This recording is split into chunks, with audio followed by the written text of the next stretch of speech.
jobs this and jobs that. I don't give a damn about no jobs. People don't need no jobs. I'm gonna tell you what people need, huh? People need money. Lots and lots of money. That's why the only jobs I'm gonna create are gonna be down at the mint. That's right. We gonna print so much damn money, I'm gonna give every single American $1 million. Ain't gonna be no more 1%. Everybody's gonna be million percenters. And then everybody gonna be rich. And nobody gonna have any more problems.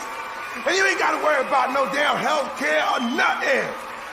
And then we gonna have a big ass party with all us millionaires.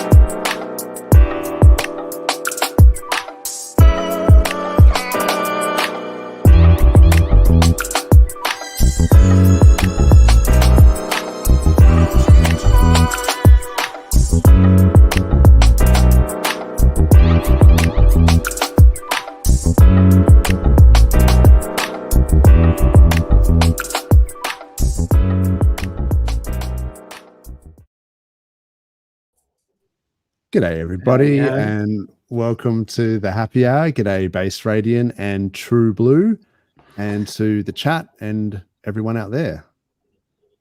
How's it all going on a Friday Arvo? Yeah, it's good.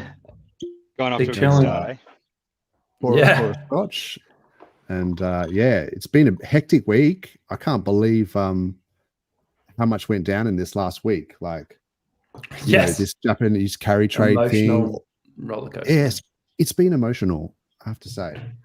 Yeah. But look, it's all back on now, and that whole Japanese carry trade sort of catalyst that sort of started that you know, cascading liquidations and all of that stuff has sort of played out now, and it looked like it's sort of all recovered, and bull run sort of continues. We are so back. So back. Yeah, yeah. Back, at least. We'll see what goes on in the election. I don't want to like get political, but we'll see what happens in get political, bro. It's been crazy. Donald Trump Jr., one of them had some sort of announcement that he was going to do basically launch a shitcoin, and then someone front run that, and then it sounds like a whole bunch of people got scammed because I don't know, they didn't like check the contract address, or it hasn't launched. So yeah, that was pretty hectic. Yeah, nice. I reckon them making a new coin is not the right way to go. You know, I reckon it would be nice if they got behind something that already exists, or just kept endorsing Bitcoin or Ethereum or something like that. Obviously, we'd love them to jump onto PulseChain or something, but I don't like the likelihood of that at the moment. But yeah, just endorsing something that's already around. Like, what are they going to build it on? Solana or something? You know, it's just Jeetsville. Yeah, I mean, exactly.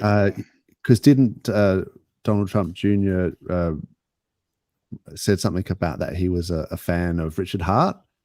But then it turned out that his account got hacked or something. Yeah, that's right. That was a while ago now. Hey, so. But doesn't he follow him on Twitter though? I thought he follows him. That I think is legit. I think that is legit. Yeah. Yeah. So he's at least aware of Richard Hart. Yeah. Lols.pls made like a fake news thing about the meeting with Donald Trump and Elon Musk having Richard Hart with them, sort of thing. The one that's coming up on Monday, and so that caught people out a little bit as well. It was pretty funny. That should be really interesting, to see what. Yeah. And amazing that, you know, in this day and age with, you know, the freedom of speeches getting sort of censored left, right, and center, that on X he can just come out and have this awesome sort of discussion. So yeah, I'll be tuning in for that on Monday for sure. I think it'll be good. and what we found out today, hey, that you have to be verified on X now to do that sort of stuff. So it just for everyone else out stream. there. Yeah, that sucks. Yeah, that's really? stitched me. I'm not verified. You need like how verified? Like a driver's license ID? No, I don't know. You have to pay. You have to pay whatever that fee is. Right. Yeah. But look, good thing True Blue's verified, so we're streaming to his one today. Thank you. Yeah, Doz has hacked me. Yeah, that's it. I had access, so I just went straight in. Just say g'day to the chat here. So g'day, Clintrons. Good evening for him, and happy Friday Down Under crew. Checking in early. Have to catch up on the replay. I understand that. I do that sometimes. Thanks for saying hello. At least that's good. And UFO to go, my man. UFO, he was on the Sydney cruise and all the meetups, and he's good value. High expectations. We are most certainly live. G'day, Claz. How you going? What else is going on here? High expectations. Let's go. I like the spirit. Yes. Oi, oi. Red Squirrel. Good morning. He's probably on his way to work. But yeah. Hey, it's just before you get into it, I just wanted to say that UFO. He got me and my wife home that night. When everything went to crap with the kebabs that turned out to be falafel. So the great falafel incident. Yes. Yeah. I know we always go back to that, but he ended up taking us to the train station, telling us where to go, when to get off, and it was like the last train, and so all three of us are like running to the train station. And then he's like, "Do you have a card?" And I'm like, "Oh shit, no, like we're not from here, so I don't have a card or anything for the train." So he throws me a card. He's like, "Go in the gate, and then when you get through the gate, chuck it back over the gate to me." And we're like, so he saved us a lot that night. It was bloody awesome. That's he awesome. got us home safely. So we love UFO. But it's a bear market. He didn't say keep the card. He said throw it back. Yeah, we weren't at all-time highs, that's for sure. That's right. There's still at least a couple of bucks on that card. It's gold. So now look, there's been so much news that's been happening, and part of it, I think, people have been talking about that this could have been a bit of a bear trap, in the lead up to what could be a bit of a bull run going into like a Santa rally, like Christmas, sort of towards Easter. I mean, we talked about that last week. Oh, look, there is Jexa. Hey, guys. Hey, how you going there, buddy? Yeah, good. I've got a bit of an audio problem. Just give me a second. No worries. Yeah. Sort your stuff out, and when you're ready, and I'll just bring up a couple of links and stuff here. But yeah, so there was that Donald Trump thing, that Donald Trump Jr. I think it sounds like he's keen on shaking up, DeFi and all this stuff. It's like, I like this hexologist. Just buy hex, bro. Don't bother trying to rocket science. Yeah. Because there's a certain amount of hubris there, I think, where celebrities sort of come into the space and they just go, "Oh, I'm just going to revolutionize it." Like that Scottie Pippen thing last week, where he's like, first there was Satoshi and then there was Scottie Pippen. And like they've changed the game by launching an ERC20. Like, it's so revolutionary and just like blows everyone out of the water. Yeah. I don't think we're not easily impressed by that shit. So not anymore. Anyway, you're like 10 years too late. Exactly. Do you think it's a bit odd that they're talking about launching DeFi projects already, like Eric Trump? Yeah. Oh, I mean, I assume they're just trying to raise like capital for their political campaign. Like, so I can't imagine it's a good like long-term investment.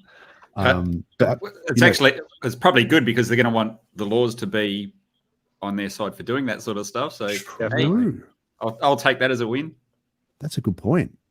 Yeah, because they did all those NFTs, didn't they? That you could get into some of their dinners and things.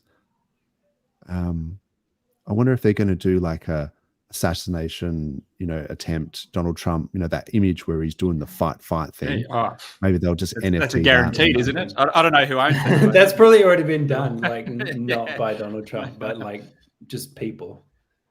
Yeah, no doubt. How are you, Base Radio? I don't think we've ever met anywhere, have we?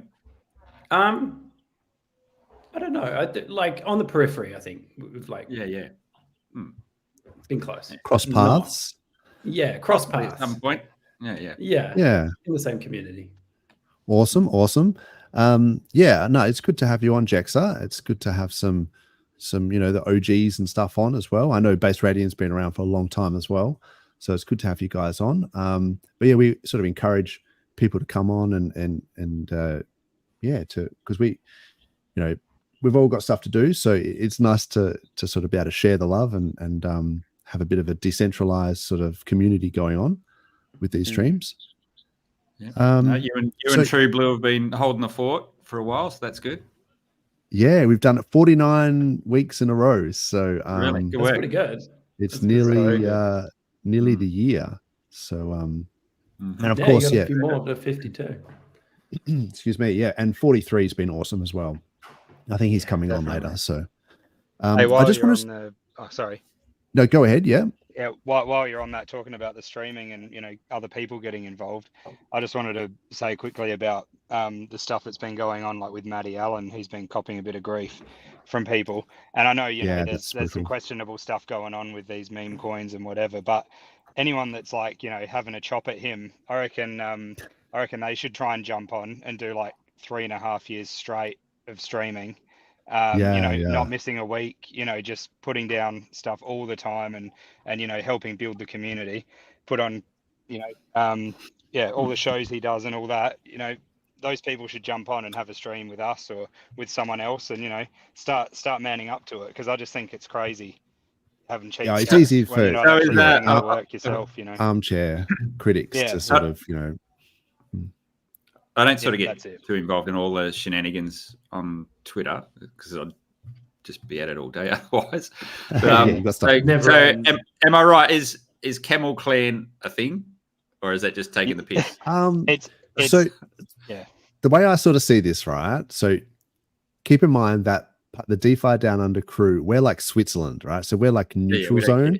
So we don't give a fuck, all right? So this is Switzerland here. You guys can come in and we don't care. We don't have any bias or prejudice or whatever, because I like the Tang Gang and I like the guys. I think they're hilarious. And we had Fast Abdul on the other day, and he's a really nice guy. He's like he's a champion, and he sounds like he's been around for a long time.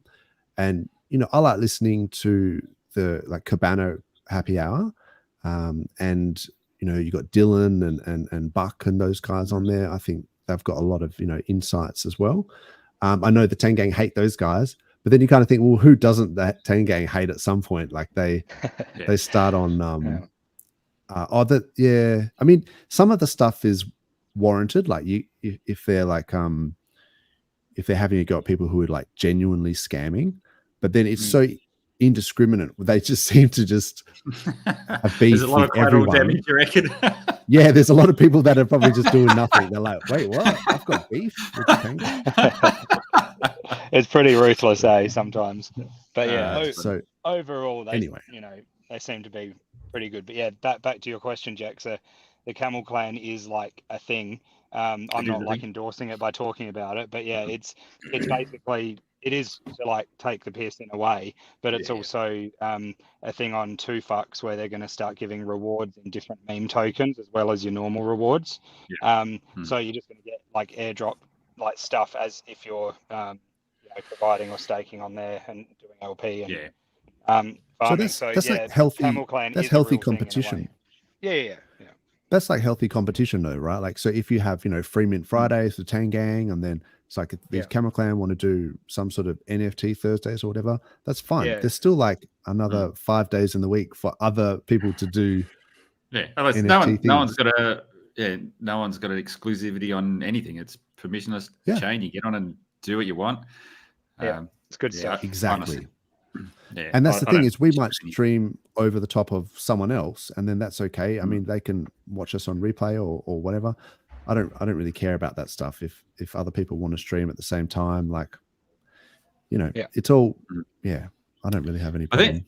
Do you think just while we've been beaten down pretty bad in a bear market, do you think we're just in a bit of a scarcity mode at the moment, as opposed to a lot of the teams that could be working together are fighting over the scraps a little bit? Yeah, so I think it's PvP mode for sure. So because there's a finite amount of liquidity sort of sloshing around, and so people are jumping from meme coins. You know, they're sort of, and particularly because meme coins aren't really like long-term holds, like historically. Don't come out on Solana about 2 hours. Yeah, that lasts about 2 hours exactly. so these guys will like jump, like hop from meme coin to meme coin, and that's maybe how they, you know, if they're trying to get 100x, right? Then they also say like, just keep the number simple. Like, so say you want to do like a 10x or something, you can either get a 2x like 5 times, or you can get a 5x twice. Like you know, depending on how many hops you want to do. And so, but then of course you could get stitched on the third hop and it just goes to 0. Whereas I think more with coins like say RH coins, like, you know, Hex, PulseChain, PulseX, these things, they're going to be around for the long term. So people, they don't mind riding out dips because they know that it'll come back eventually. So maybe that's a point of difference to meme coins. But yeah, in terms of that being like PvP, I think that's just like a symptom of the fact that there's not a lot of new like inflows of capital, like particularly like across the bridge, or, you know, there's not a lot of retail in the cycle yet. And then so people just form tribes, and then you get that scarcity mindset.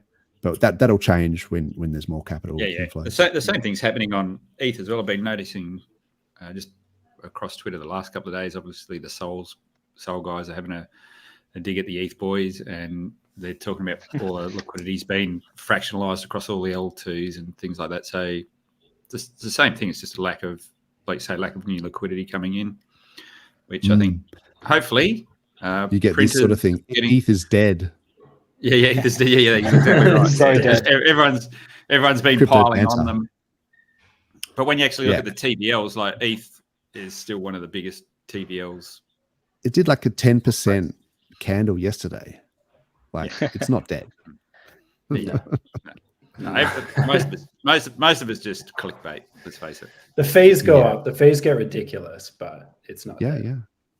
Well, that's the problem at the moment, is because there's not enough traffic flowing that it's now gone inflationary again, as opposed to prior it was deflationary because there was so much going on.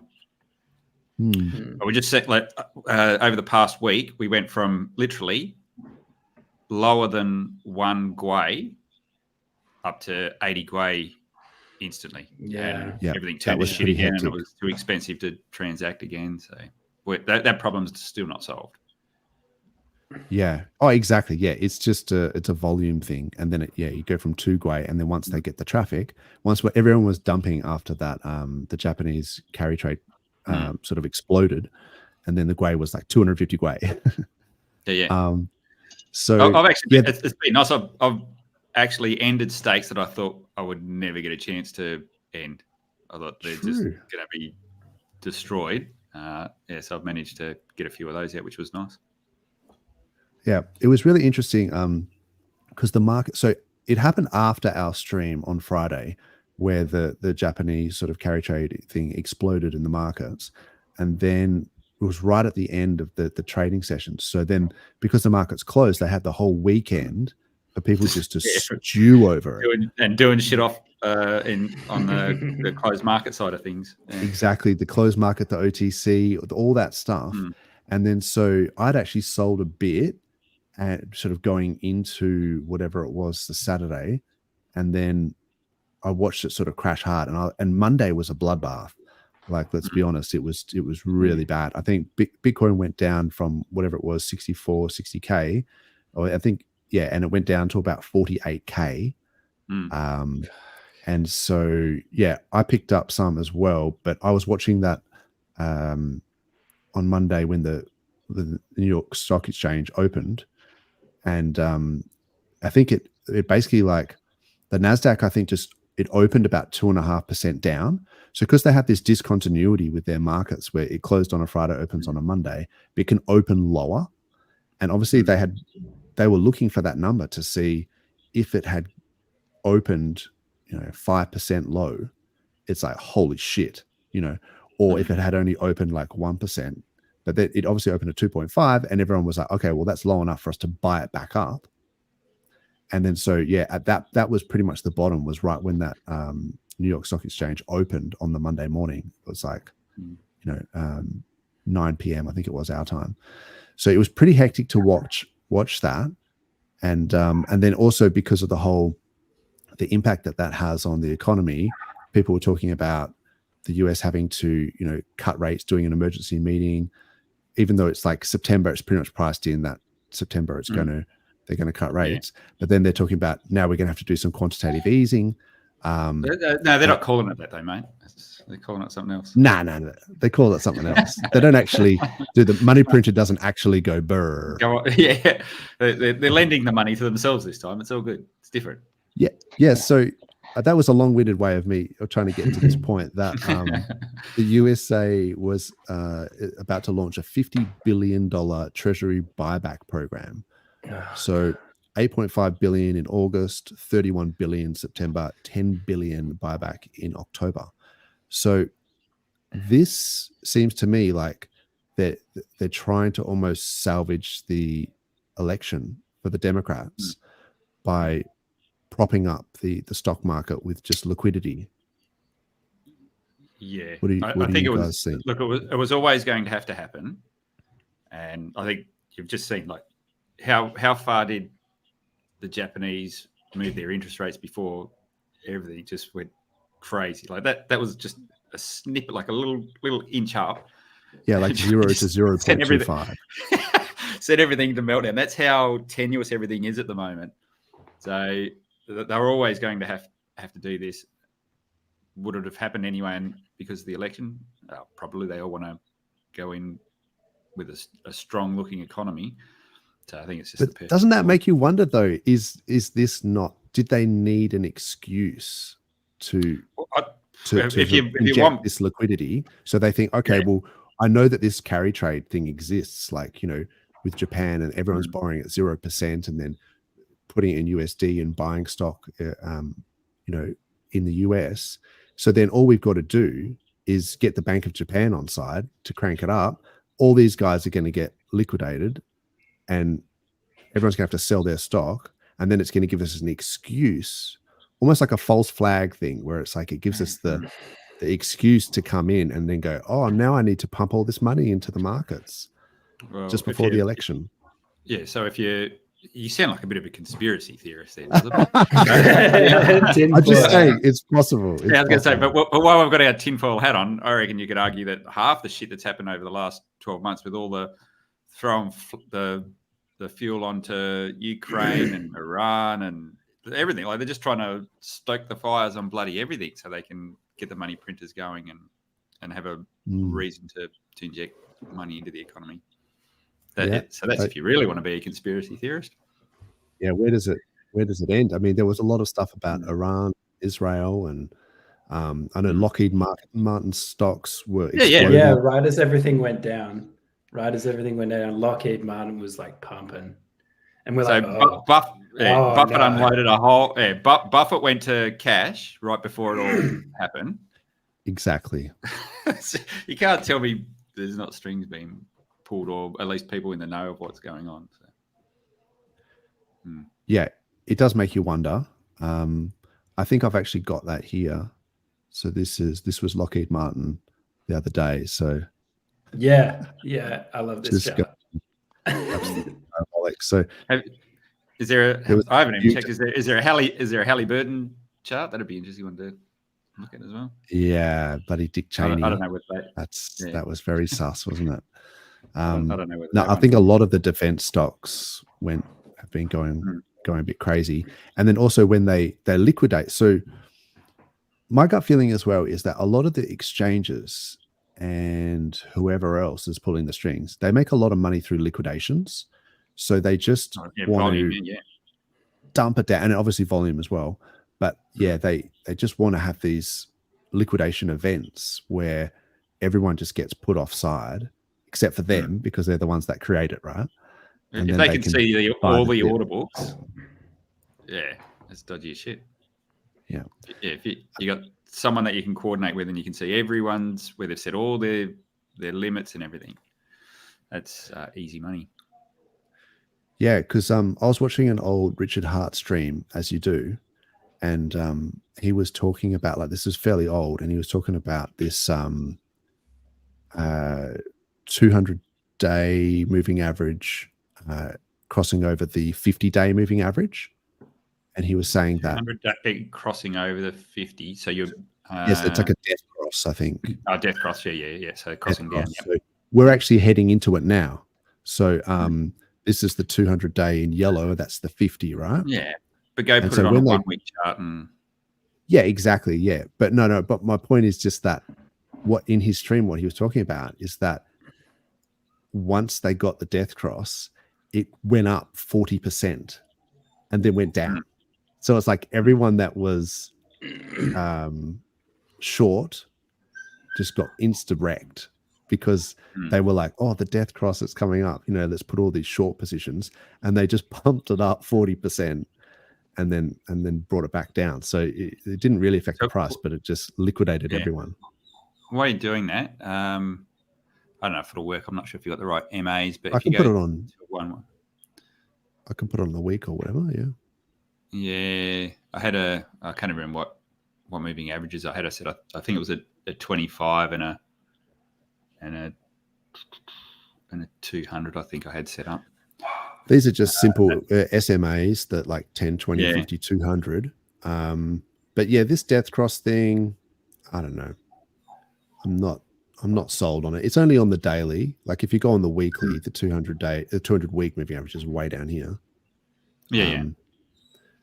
So I sort of look at it in terms of weekly, in terms of this is the 3 year mark that I was expecting it to sort of go above the previous all-time high, like around 70K around the 11th of November. So this is still within that sort of range and could sort of pump into this sort of thing.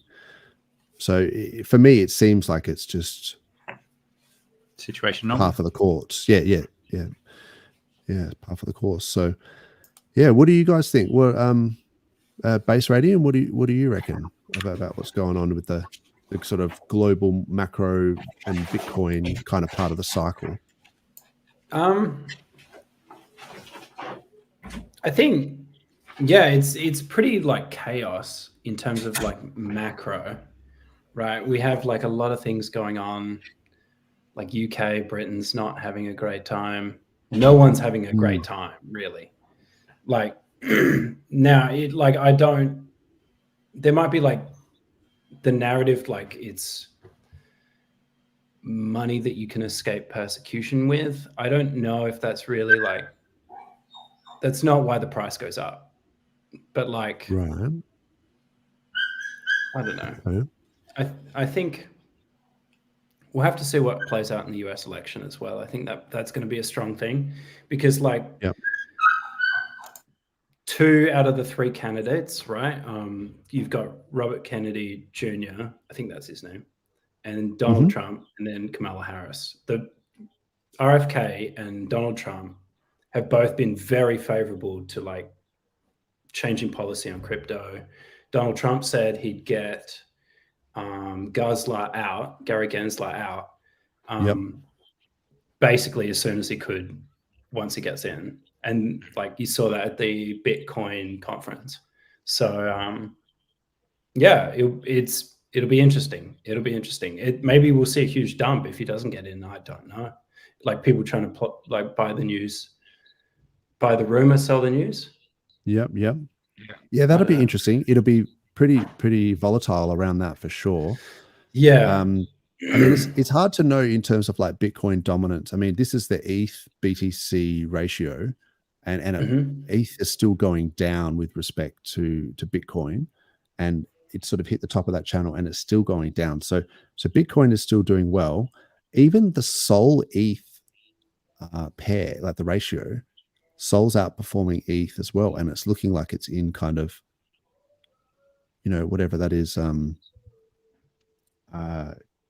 it's above the last line of resistance. So that's kind of interesting to see. I wonder how long, because of people just calling it ETH dead, which I don't think is the case. No, but I think how is it liquid, like market cap liquidity wise against Bitcoin?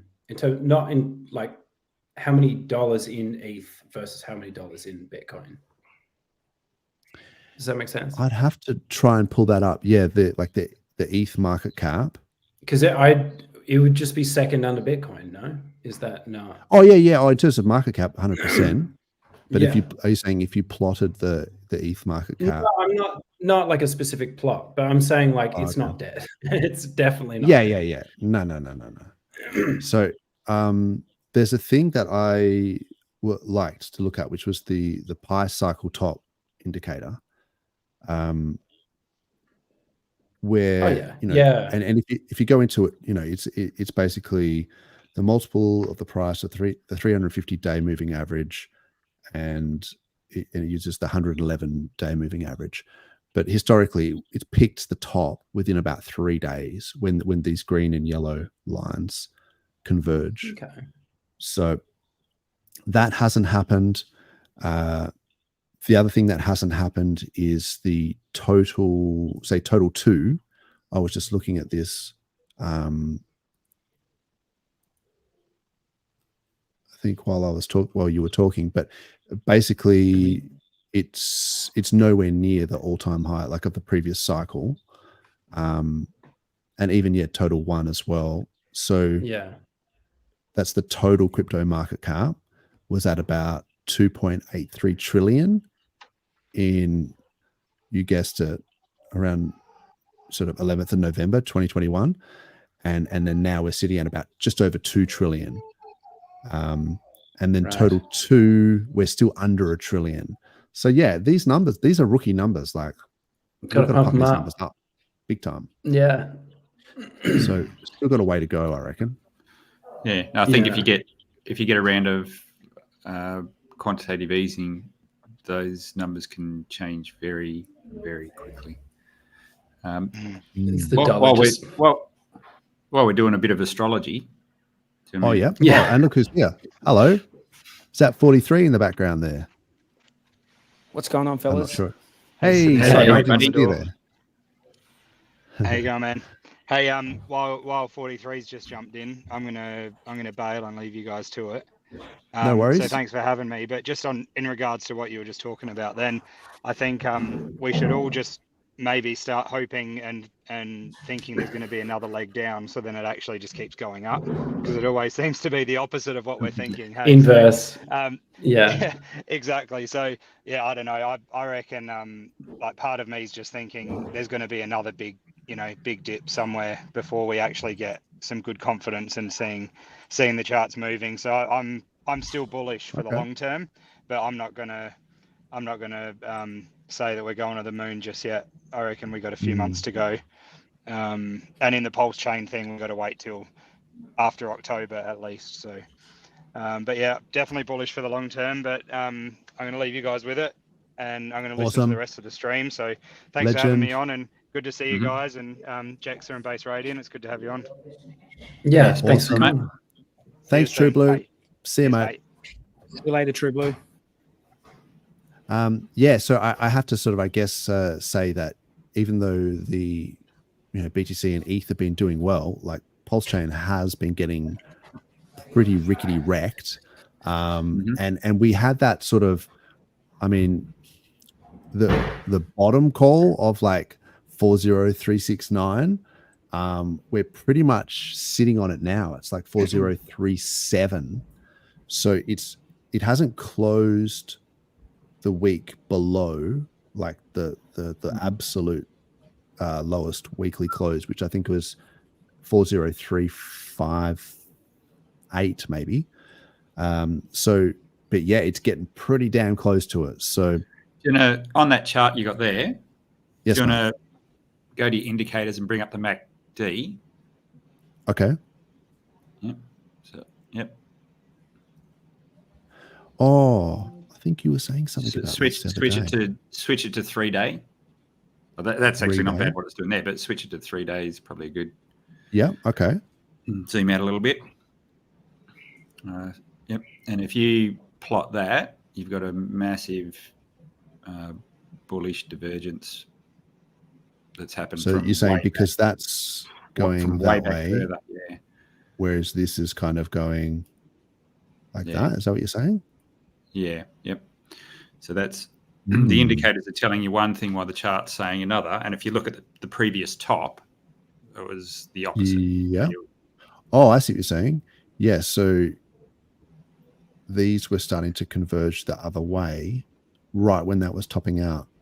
Okay. That's an interesting. Maybe I should be following the MACD a bit. Yeah. Your chart looks a little bit different to the one I had, whereas I sort of laid it out in a tweet.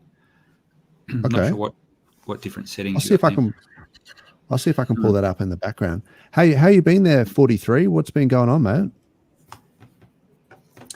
Not much, man. Not much. Just regular family stuff and just watching everything melt down. But it's been. What have you guys covered? Like, what have you been talking about? I didn't catch the first stream. Yeah, I was just saying about the Japanese carry trade, how everything sort of exploded, and then now they're going to have to pump, liquidity into. I think that the government's buying back treasury bonds or something. So hopefully, it's they're going to try and prop up the market going into the election, and then So I mean, so the postulate is that ETH is dead, and it's just I just think that's a short-sighted call. Like that's a Solana 2-hour Jeet call. I think in the long term, I think Ethereum, like that's where all the smart contracts are, right? Like all the EVM chains are built off it. There's going to be some price action maybe towards the end of the cycle for Ethereum is when you really start to see it take over. But not dead. I don't. Yeah, look, it's this week the general feeling that I've gotten from Ethereum is that it's underperforming, and I think that scares the market because generally you'd expect Ethereum to follow Bitcoin, but Bitcoin's outperforming. But I think this cycle really is a Bitcoin cycle from the perspective of the ETFs.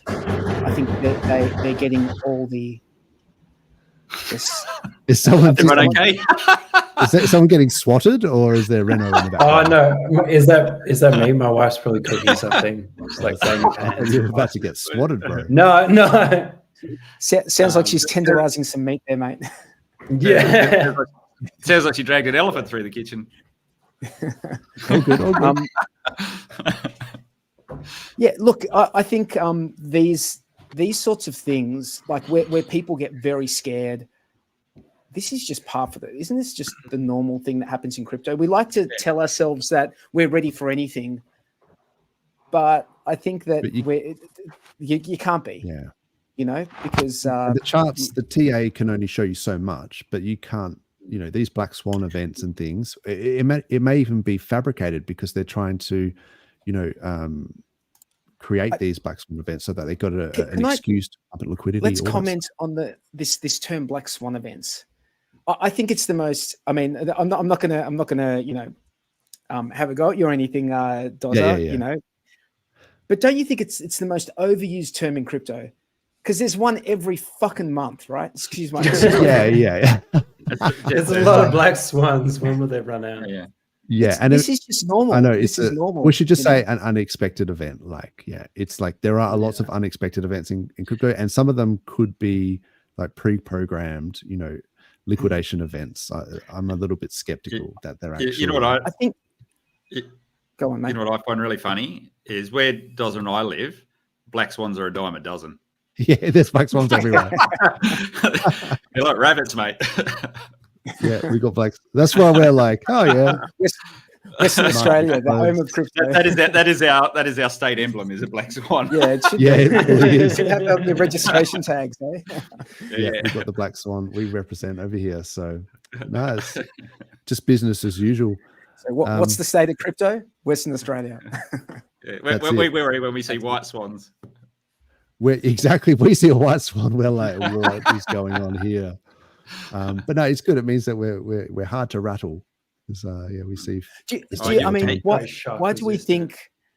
Do you guys think that because traditional markets seem so stable, do you think that because of that and the volatility that comes with having these, especially now that there's it feels like more so in DeFi because it's more direct markets. The markets are more direct. One individual sitting at home doesn't have to go through a third party to completely change the market.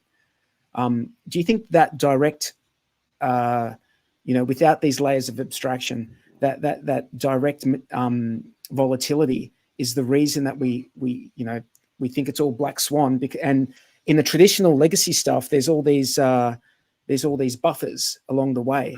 Yep. Do you think that's and do you think maybe that's part of the reason? They literally have what's the term they have where they can pull a trigger and it basically if the market's behaving abnormally. What's the term? Yes. I know what you're saying though. When they freeze, it's like a backstop or something like that. But I can't remember what the actual stop loss. No, it's not a stop loss. There's a particular thing. So if the market goes too wild, they'll just literally lock it down, about like a bank. It happened like for the GMEs. Yeah, so when the GME stock was like, Kitty guy was coming out and doing a bunch of things, they would freeze the ticker so that you couldn't trade on it on the exchanges, like 7 times in like the hour that it was streaming or whatever it was, because the volatility was just too crazy. And the same thing happens with centralized exchanges. Briz has got it, plunge protection. Oh, okay. There you go. G'day, Briz. Yeah. What's up, Briz? PulseChain Altcoin Talk Inc. There you go. But yeah, so exchanges do that. So for people who don't know, when the volatility gets really extreme, I mean, you guys have probably seen this, and it depends on whether you hang out on centralized exchanges or not, but they will cease withdrawals. They will stop you from sending and receiving crypto and trading in those times because they're doing shit behind the scenes. On Robinhood, I think it was Robinhood, they were literally disabling either the buy or the sell button. They disabled the buy button. They disabled the buy, so you could only sell. To try and protect the shorts. How is that not like market manipulation of... 100% is, man. 100% is. Yeah. Anyway. So we've got a few people in the chat here. I'll just quickly bring it up. Which PulseChain meme coin looks better for $10 DCA and LP up the chart based on the current chart? Donald Trump or PP? So maybe at the end we'll pull up some meme coins. So I'll keep that in mind. And then people throwing a couple of meme coins in there. Brizology's got his favorite meme coin in there, Ink. I'm a fan of Ink, actually. I've been doing the farms, but it did take a bit of a hit the other day.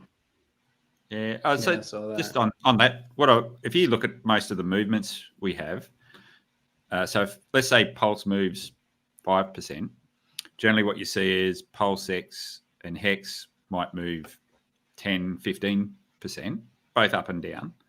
And then Ink seems to be even that little bit more leverage on the whole thing where it might go another couple of percent higher than those. So when you have the swings, so that it's like they all sort of just the leverage builds off of each other. Is that because of the difference in the liquidity? Do you think that's the ones with the least liquidity? I can only assume it's the ratios and the liquidity set up, and just interesting to watch. In fact, I mean, I wouldn't mind pulling up some of that stuff. I was just going to briefly say that Coast is back online in the US. They've got some relationship with Old Glory Hole Bank. I couldn't help you that someone joke. but it's like they got Fannie Mae, Freddie Mac, Old Glory, like it's names over there. Yeah. So I saw that's actually a really good relationship. So, funny name aside. Okay. Oh wow. Okay. Stoic came in and into a chat we were having and sort of basically told a lot of us what was going on, and that is a really solid relationship. They had a lot of trouble setting up their banking relationships. These guys, so they've been very transparent with them in terms of, okay, this is Richard, this was how the funds were raised with the sacrifice, and this was why it was done. Why don't you go to their page, the Old Glory Bank? If you just search, have you got the link to that, or I can give it to you? I can have a look on the coasting. I was just going to say, you need some serious plunge protection at the Old Glory Hole Bank. That was a layup. Sorry. If you've got the link there, I'll get you. Just give me 1 second. I'll grab the proper link for you. Where have I put that? Saved it somewhere. The plunge protection. That's good. I reckon I could use that a few times. Where did I save that link? The bank is partly owned by Ben Carson, great American politician. Okay. Ex-brain surgeon. There you go. Multi-talented man. Hang on a sec. I think I know who Ben Carson is. Yeah. Just do a search for Old Glory Bank because I'm struggling. Man, I'm not typing Old Glory into Google. Trying to give me a virus. I'm not picking the Old Glory hole links. Here we go. I need some plunge protection for that before I start. I'm going to have to sort out the link. Reputable bank. You're making me do some work. 43 mustn't be here because he would be making some jokes there for sure. He loves try. I'm listening, mate. I'm listening. Where's the big jokes? I thought the 43 is going to try that one, Doz. I'll just put it in. You've taken all the layups, mate. The low hanging fruit. Yeah. Okay, let's have a look here. So I know it's a bull market and I'm not meant to be clicking on any links, but apparently this is the one. So, just trust me, bro. Scroll down the page a little bit. Yep. Banking Bill of Rights. Have a look at that. Okay. Read of that. What does that sound like? Ooh, freedom of association, freedom of financial privacy, censorship, freedom of lifestyle, American values. It does sound like very much aligned with the Richard Hart sort of ethos, if that's where you were going with that. Yeah. No, so that's what I'm saying. I think the relationship that they ended up forming, like they obviously went through a lot of work and got a lot of knockbacks and for one reason or another, but landed on this one. And I think there's a bit of, I hate this word, but a bit of synergy between what our community represents and what this bank represents. So effectively, when you go through Coast, you end up with a bank account with these guys, debit card. You can use your crypto on the debit side of things. Yeah, right. And so apparently they have an app or something. If you've got the don't download the wrong app. The Old Glory Hole app. Be careful with that one, but otherwise you get someone else. But if you've got the proper Old Glory Bank app, then apparently you can go through Coast, and then you can just. So how does that work, Jexar? Do you know how that works? So there's money in that bank account, and then you've got a card. Does that, like, where does the crypto part of it come into it? Like, or do they hold your crypto? Like, what exactly is going on with that? Yeah. So, and look, this is off the back of this is secondhand information. Yeah. Well, it's straight from Stoic, but I'll probably cock it up. Okay. So yeah, you got to effectively, when you sign up with Coast, you effectively KYCing twice. So you KYC with the bank, and that gets you an account. And obviously you got to tick the boxes on the Coast side of things. But the fact that they are a fully chartered bank means that it makes life a lot easier for Coast and the relationship. There's a lot of less things they need to worry about. Now, I may be misquoting here, but a throwaway comment which was made was that this may end up being like they might want to use Coast as the default crypto path for the bank in future. I don't know. Just that was a throwaway line that I thought I heard. Once you're in in their app, if you've used Coast before, I think it's going to throw up like a little tile in their app so you can actually buy CST straight away from the app. How that links out to your account, I'm not to your blockchain-based account. I'm not too sure. And in answer to your question, I don't really know the mechanism behind how. This is what I thought I heard. I could be wrong. If you deposit the CST into Coast, it may be somehow linked to the debit card or something. I could be way off the mark on that, but it seemed like that's what they were working towards. Right. Okay. That makes sense. So if they're in custody of the CST, then No. I don't. I think the big move is to not have them involved in custody of crypto. So okay. I guess I'm just trying to understand how does the card. Yeah, that's what I'm trying to understand. How I guess we sort of need to get. We don't know the facts, and we want to find out. Yeah, there was some trust set up, right? Is that still a thing? No, that's the old narrative. I think that's I think that's changed. That was a different banking partner, which has obviously been pulled. I think they've listened to his explanation of the path they went through and everything they had to do. I think they've landed on a pretty good option, and it literally opens up all of the US with a direct on ramp to PulseChain. So, that's really cool. Yeah, what does that mean for Australians? I mean, us being an Australian stream, can Australians sign up for that or not? That Coast has always been open to Australians via Wise. I think it is Wise that they use as their transfer mechanism. That remains in place. If you've got some way to get a US bank account, then I'm sure you could probably can you if you set up a US bank account, can you send a telegraphic transfer over to the Old Glory? I mean, I guess these are questions for from your bank directly to the bank in the US. I mean, with all this, the SWIFT stuff and all that. I think the short answer would be I can't see why, because that's just normal banking stuff.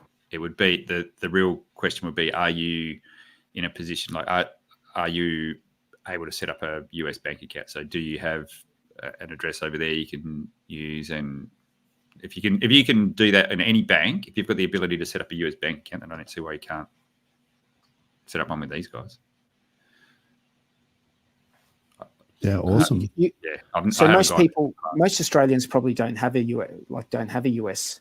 You would think, almost everyone wouldn't have a US one. So I guess we need to just find out more info, because I'm just a bit. I don't quite understand how Australians can use it if there's no. The Australians won't be using Old Glory Bank. Old Glory, they use Wise or whatever it is. Yeah.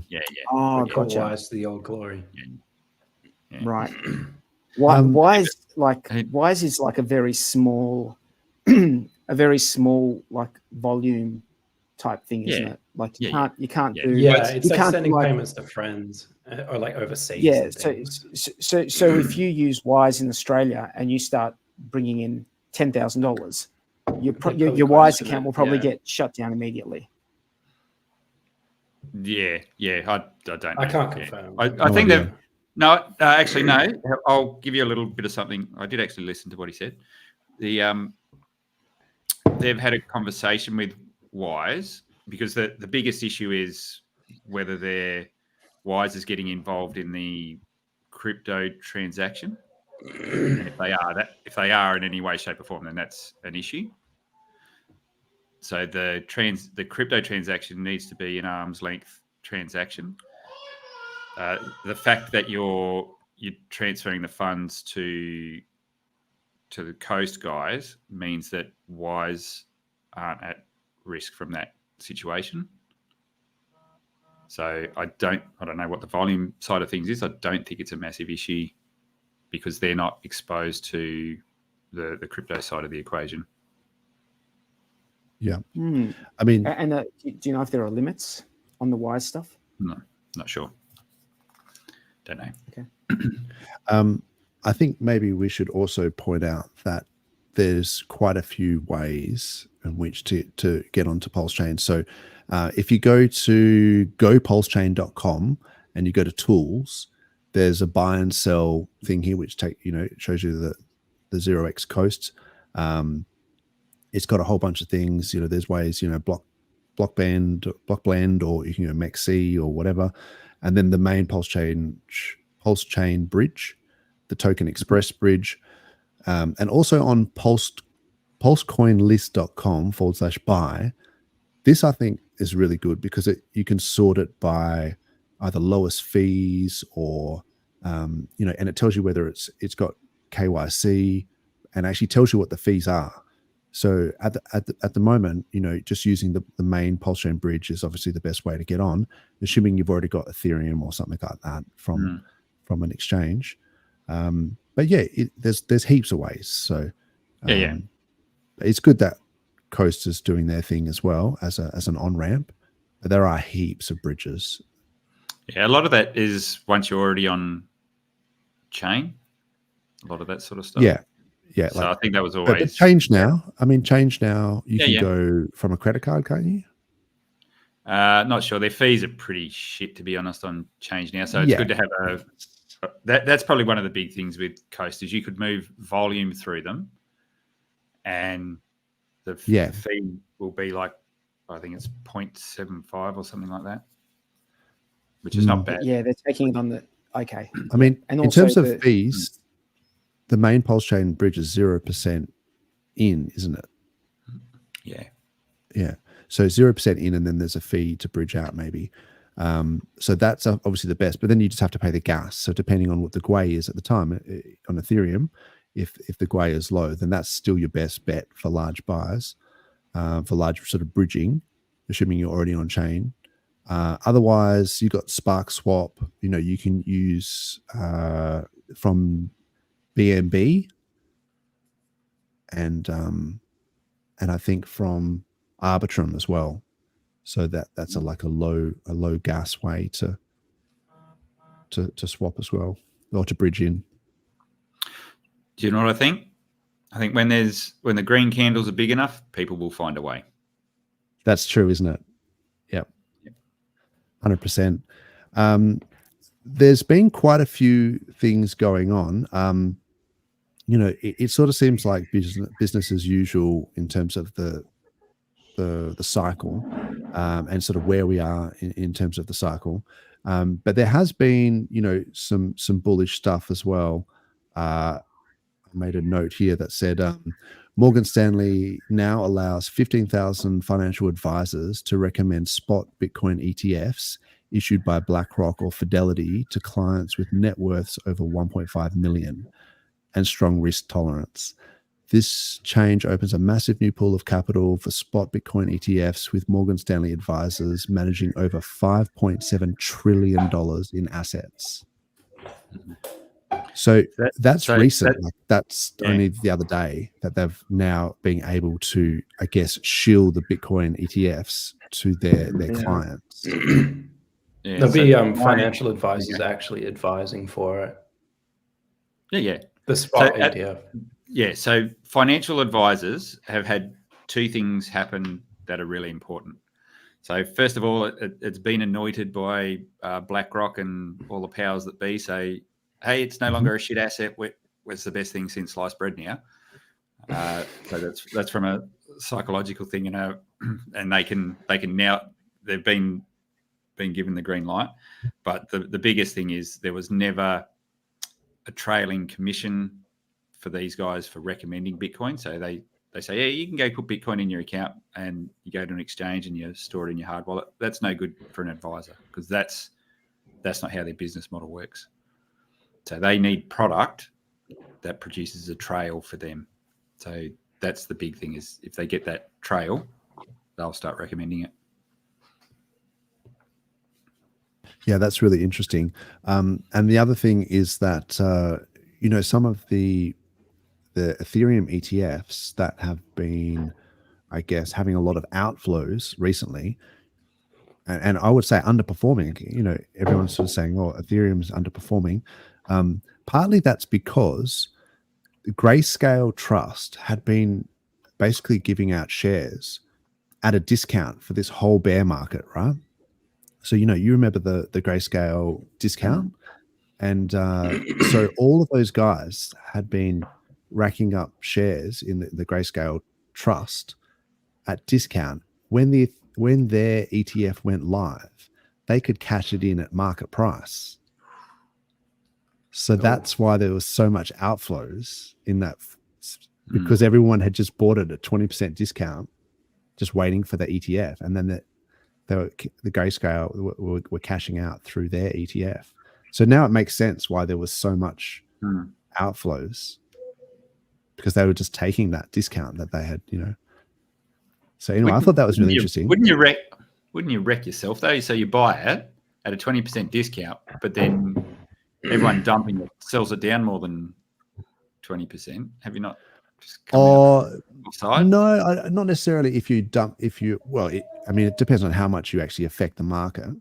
But if you're buying, spot Ethereum at some of those discounts were up to 40%. I know that the Bitcoin Grayscale Trust, they were buying shares at like up to, I think, 42% or something. Or maybe it was Ethereum. One of them was. So they were pretty serious discounts. And then if they can, once that trust became a spot Ethereum ETF, I think they could cash their shares in at the spot price. So that's why they just took that. So there was a lot of outflows. I wasn't even aware that happened with Grayscale. So that's what they actually done. They did end up converting They converted their trust into an ETF. Yep. I think that's why we saw so much, the Ethereum ETF outflows, was because all those guys that got the discount. So once I figured that out, I was like, hang on, they're going to run out. They're going to run out of sellers who bought those. Grayscale has Ethereum. I thought it was just BTC. No, they had okay, right. There you go. An Ethereum trust as well. Yeah, that's now become an ETF.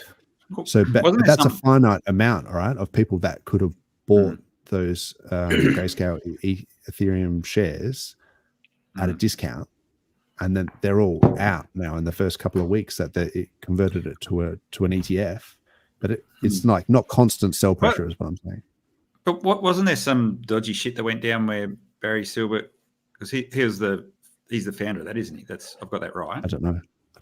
The founder. What was his name? Oh, that Barry Silbert. I thought he was the main guy behind that. I could be wrong. Sommy's in Grayscale. I thought it was. I think he knows who it is. Great show, fellas. PulseChain really cheap. 20x flips Cardano. 10x flips Bitcoin Cash. Only takes 580 million to make it go up 100x. Sack Wallet has 1.7 billion at 10k ETH. Okay, never mind. Cycle holding. Yeah. Somebody did a really good stream the other day where he was talking about like what would it take to make PulseChain do 100x, because a lot of people just sort of think, you can only ever do like a 5x because it's just too heavy and all this sort of stuff. But you really have to consider that the Sack wallets have that 170,000 ETH, and then once you put that ETH price up to 10k, it's $1.7 billion. No. So, and then if you look at the way AMMs work in terms of the square, so if you take the buy side liquidity, and then you need to only have the square root of like 100x to get the 100x. So you only have to do 10 times the buy side liquidity to get 100x. So say, for example, whatever it is, 20, I think there's 20 million in the Pulse, wrap ETH pair, around 17 million. So each pool, you just have to 10x the buy side to make it the whole thing go 100x. So do you think we're running our own negative carry trade? Are we running away? We're running our own. We've got our own negative carry trade. Oh, I see what you're saying. We're all getting beaten to shit on the hope. Look, this is the information asymmetry that Sommy talks about, and it's the edge. It's basically an edge. because people have never heard of PulseChain or whatever. They certainly don't know about the SAC wallets. And if they do, they think, RH is a scammer because they haven't watched all these streams. They realize that he's a genuine guy that's actually trying to help people. And then so that's our edge, right? Is that we know that this stuff exists and that Richard Hart is a genius. He can figure this shit out better than most people. So, and that's I think what you're seeing there, and what you've just said. That's the surface stuff that you have got a lot more visibility in to as well, where there's probably quite a lot under the surface that you're not aware of what's going on. Oh, for sure. And that's the little bit of mystery about it all, I guess. Yeah, and it you is guys kind of it can get to 11K ETH. I mean, there's a lot of resistance to get to 11. At the very end of the cycle, I think it could get to 10K. As a blow off, I think it could probably push higher. Yeah. Well, I'm gonna coin the phrase. No one's ever heard it before. I'm gonna coin the phrase 11K and pray. That's it. It's the new. We've done the reverse. Reverse card. It's 11K and pray, but we're praying for 11K. We didn't get to use Bitcoin. We didn't get to use it for Bitcoin, so we can use it for Ethereum. Let's recycle it. I like that. That's clever. That's good. Such a great tagline. Yeah, well done, man. That's clever. If we could get Ethereum to 11K and then those SAC wallets rotate into PulseChain, pray for my how much tax I'm gonna have to pay. If Ethereum could get to $11,800 US, that would be a $2 billion SAC wallet. Yeah, that's serious dollars. I mean, you have to consider that there's sell pressure, on a lot of this stuff as well. So when I was saying if you 10x the buy side liquidity, then you 100x the price. That's in a perfect world where no one sells, right? So it probably takes more than that. But if somebody's saying it actually only takes 580 million to go to 100x, it certainly is possible. The unknowable on that is what is the current liquidity. Yeah. So, I mean, so you can effectively take liquidity down to a very, very small amount, which obviously volatility would be insane. But so those numbers, I don't know how you'd have to obviously make some assumptions on where the liquidity starts, and that's the one thing we don't know. So just ballpark, sort of liquidity here. So PLSX and Pulse, there's 35 million. Inc. PulseX 32 million. Pulse Die 27. Inc. Pulse 27. Hex is 17. Okay. All right. Pulse. So what if? So let's assume people are yield farming the majors because they're on PulseX. You get your ink from that. Happy days while we're grinding away. But if the impermanent loss from staying in those pools is going to be crazy if the market starts to move up, people, rather than just yield farming ink, pull the liquidity so they're not going to get the impermanent loss. The liquidity that's in there now, whether it's users or RH or whoever, I don't care. Let's just say that liquidity could get pulled, and that would have a major impact on what would happen if buy pressure came in. Yeah. So the impermanent loss thing is interesting because, say wrapped ETH, wrapped Pulse. I mean, I had and if I price it in wrapped ETH, so I had my conspiracy tinfoil hat theory that was, this is a very interesting trend that we had of Pulse versus ETH, and then now we seem to be entering a very tight range where we're very correlated with ETH. I'm not quite sure why, but it seems to be that anytime we start to break out of this range, it actually comes back down. So Maybe whoever is, a big player is trying to keep these ranges, but for the interim, maybe because of the ratios, and you could argue that. But for me, this is great for yield farming because your impermanent loss is minimized when you're in such a tight sideways range. But it also does sort of show that PulseX is actually outperforming Pulse at the moment. Did you just bring that up? Because it's at 0.57. 0.57, which is it's pretty. It's been just going up. If you look at where it got down to early on, where did it get down to early on? 0.24. So what's that? 100%? That's 100% move, is it? Have I got that right? Yeah. You used to need 4 PulseX to buy 1 Pulse, and now you need less than 2. Now you need less than 2. Yeah, it's more. It's like 130%. So, PulseX seems to be, we talked about this last week, and I had that giant PulseX bull and everything, and I was sort of saying that, PulseX does seem to be on a bit of a tear against Pulse in terms of a ratio. So, the Pulse wrapped ETH is good for yield farming in terms of minimizing your impermanent loss. But with this PulseX, I mean, the trend is your friend all the way to the end of the trend.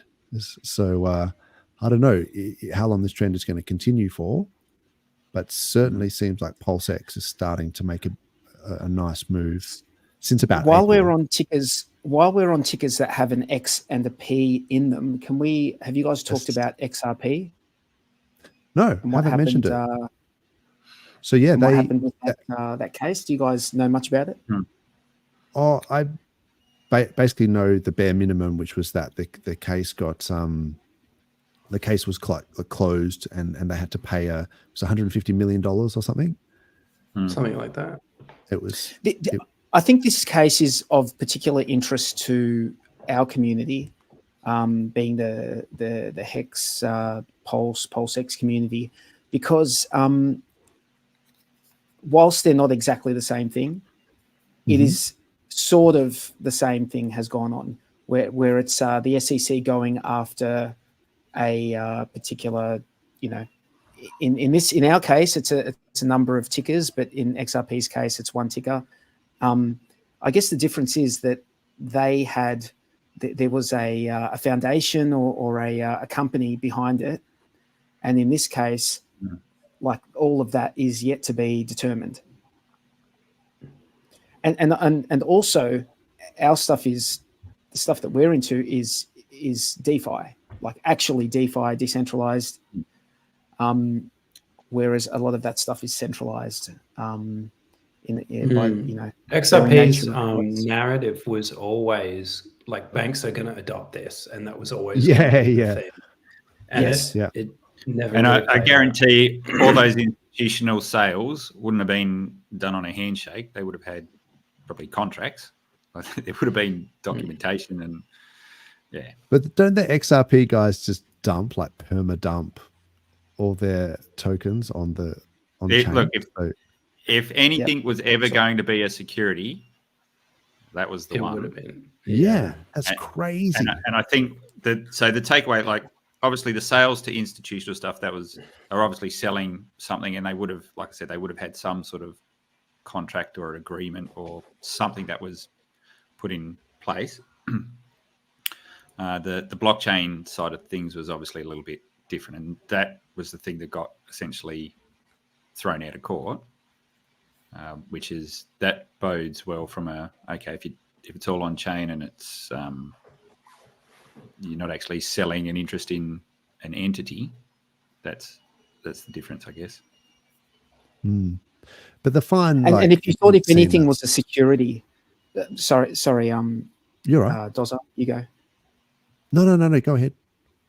I was like, if anything's, they've quite literally said or given people expectations of profit by them having contracts or business with government and people thought they bought into it because they thought, well, this is going to be a government thing. And it's funny how the SEC actually spun it. They spun it as a win for them, when what they went after and what they were hoping for was what they got was much, much, much less than what they were going after. So, I mean, I think anyone who's assessing it in a fair and rational way would look at it and say, well, the SEC just overplayed their hand enormously and got a fraction of what they were going for.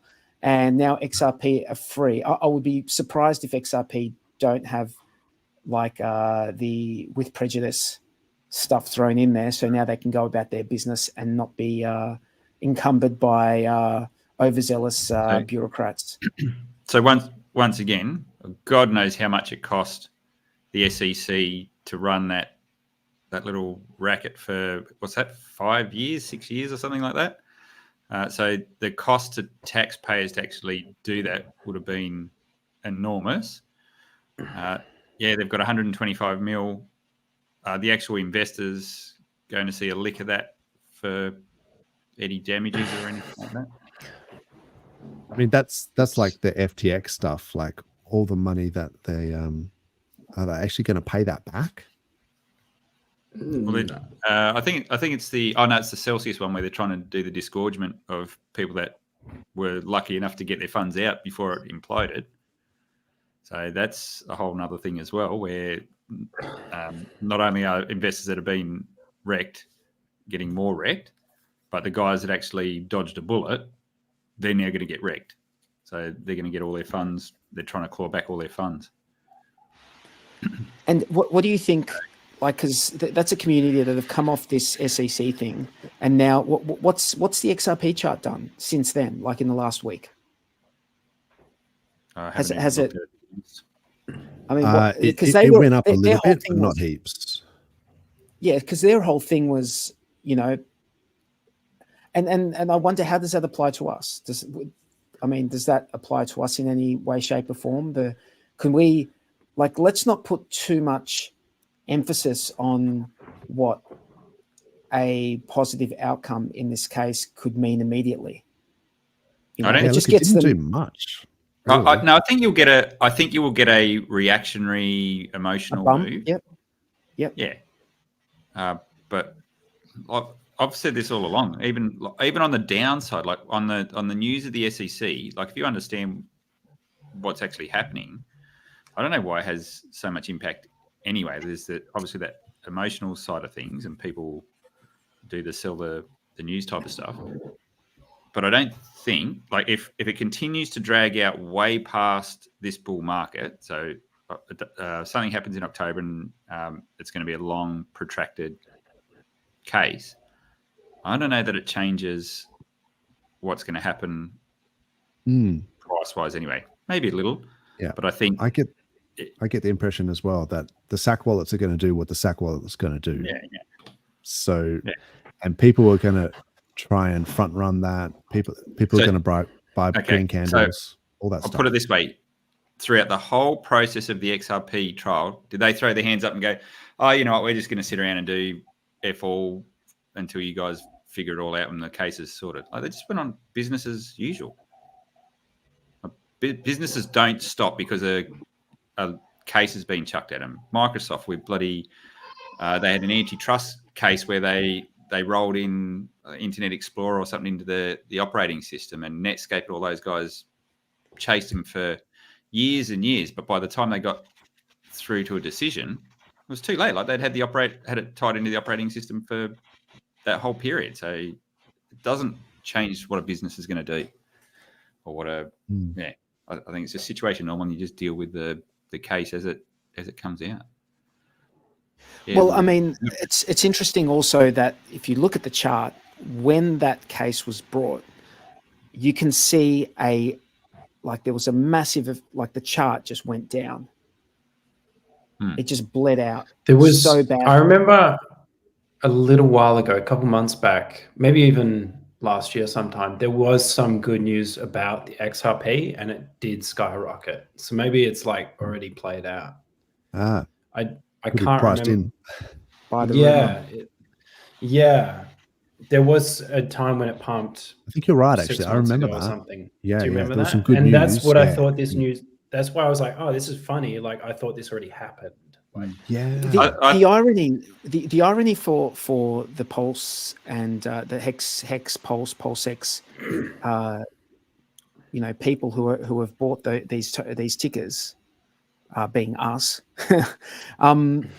The irony is that the very agency that's supposed to be looking after our interests has hurt us so badly. Yeah, they stop hurt trying to us help us, SEC. Yeah, just they hurt the investors trying to protect so us badly. You could not possibly have hurt the investors any worse than what they've done. Yeah, that's the irony. And the irony, and also the what's probably unfair about it, that if it goes away, it probably is not going to pump in the same way that it went down. It's not. Well, then, could there be class actions? Could there be a class action case against the SEC? That was the point I was getting towards. I was moving towards this very point, that they've actually done damage to the The SEC have gone against what their whole MO is. Their MO is supposed to be protect and look after the investor, and they've done the exact opposite of that. And are they going to be held to account? Is that going to be on the investors to do? Wasn't that something that happened recently where, and I could be wrong on this point, but there was something happened, I thought, where they thought they had immunity or something like that, and it was proven that they don't. They can actually be held accountable. Okay, I know there is some guy who's suing the SEC because there's that song about it. That song, yeah. And I think it's not until that actually happens that they can actually start pulling their head in, because one, like if it starts costing taxpayers money because they're using their overreach, I think that's the only way you're going to get them to stop doing what they're doing. And if any industry, No, sorry, finish your point. I thought you were just... I was going to say, if any industry can do it, it's probably the crypto industry, because they have been so fairly untreated and the rules have not been clear. So I think you've got a clear case to make. Maybe it's off the back of... Sorry, you go. Well, mate, there was was it a tweet or a video or something where Richard Hart had mentioned that Gary Gensler was talking outside his capacity as the chairman of the SEC, and in that particular instance, it seemed like he thought he would be liable for he should be held to account for that sort of commentary, because it was outside his capacity. Yeah, they can't have it both ways. That's something which is prosecuted under the same guise to people. Like, he's done the same rhetoric, so you would think. Yeah, true. If he's going to say that, look, he's not speaking on behalf of the SEC, but he does think that ETH's a security or whatever. Well, if he's not speaking on behalf of the SEC, well, who's he speaking on behalf of? And if that affects the market, then he's the one that is. Yeah, it's like you've opened yourself up. You can't. Unless he holds down another job. Does he hold down another job at Subway or something? Taking bribes. Yeah, but you've got to be. That's his future job. I think you just got to be careful what you wish for in that situation as well, because what do you attack him under? For manipulating a market? Well, it doesn't. The jurisdiction in Australia, it doesn't. The SEC has no jurisdiction. So why should people in Australia be affected by comments that he makes? Yeah, but we're as a decentralized project, and as a something that doesn't fall under the current regulations from a securities point of view, how can you make a case? Okay, you're manipulating securities or you want to be very careful putting yourself in that basket. Well, but he has a responsibility, I would say. If you're in a position of power like that, you have a responsibility to be very careful in what you say, because like the litigious side of things. So, I mean, he's been a little bit careless. So what I'm asking you, what would you sue him under though? like what? market manipulation or What? Is it a commodity? I mean, And that's what I'm saying. You want to be Right. very, very careful what you go after. Gross someone for, gross misconduct as the chairman of the SEC, speaking out yeah, of it's a his good point. capacity. I see what you're saying, though. Yeah, yeah. but yeah, gross misconduct. Yeah, I mean, gross misconduct in his capacity as the SEC chairman, speaking outside of his capacity. Yeah, that's right. For manipulating, and you want to be even careful what you say, manipulating markets or manipulating. Yeah, it's a very commodity markets. Yeah, I mean, and an American would price went down. I'm not do happy. that case. For manipulating. Wait. It's manipulating public sentiment because they hold a position. He holds a position of Is power. that free speech? Then it's free speech. You got to be so careful. Hang on a second. Yeah. Free speech. Free speech exists in the US, but not without consequences, right? Yeah. No one's saying that you can't say what you want to say, but there are consequences. There's defamation in. He's basically, it's almost defamation on the good name of the code of Hex. Yeah. So if I come out and defaming, say Pikachu's a piece of shit, he's the worst Pokemon ever, like, what are you hate speech against Pikachu? Like what? Yeah, but it depends on the position you hold. Like some rando on the internet like us probably what we say doesn't have a lot of weight. But if you're the chairman of the SEC, probably if you're the chairman of the anime or the cartoon association of the world, and and you're shitting on Pikachu, you know.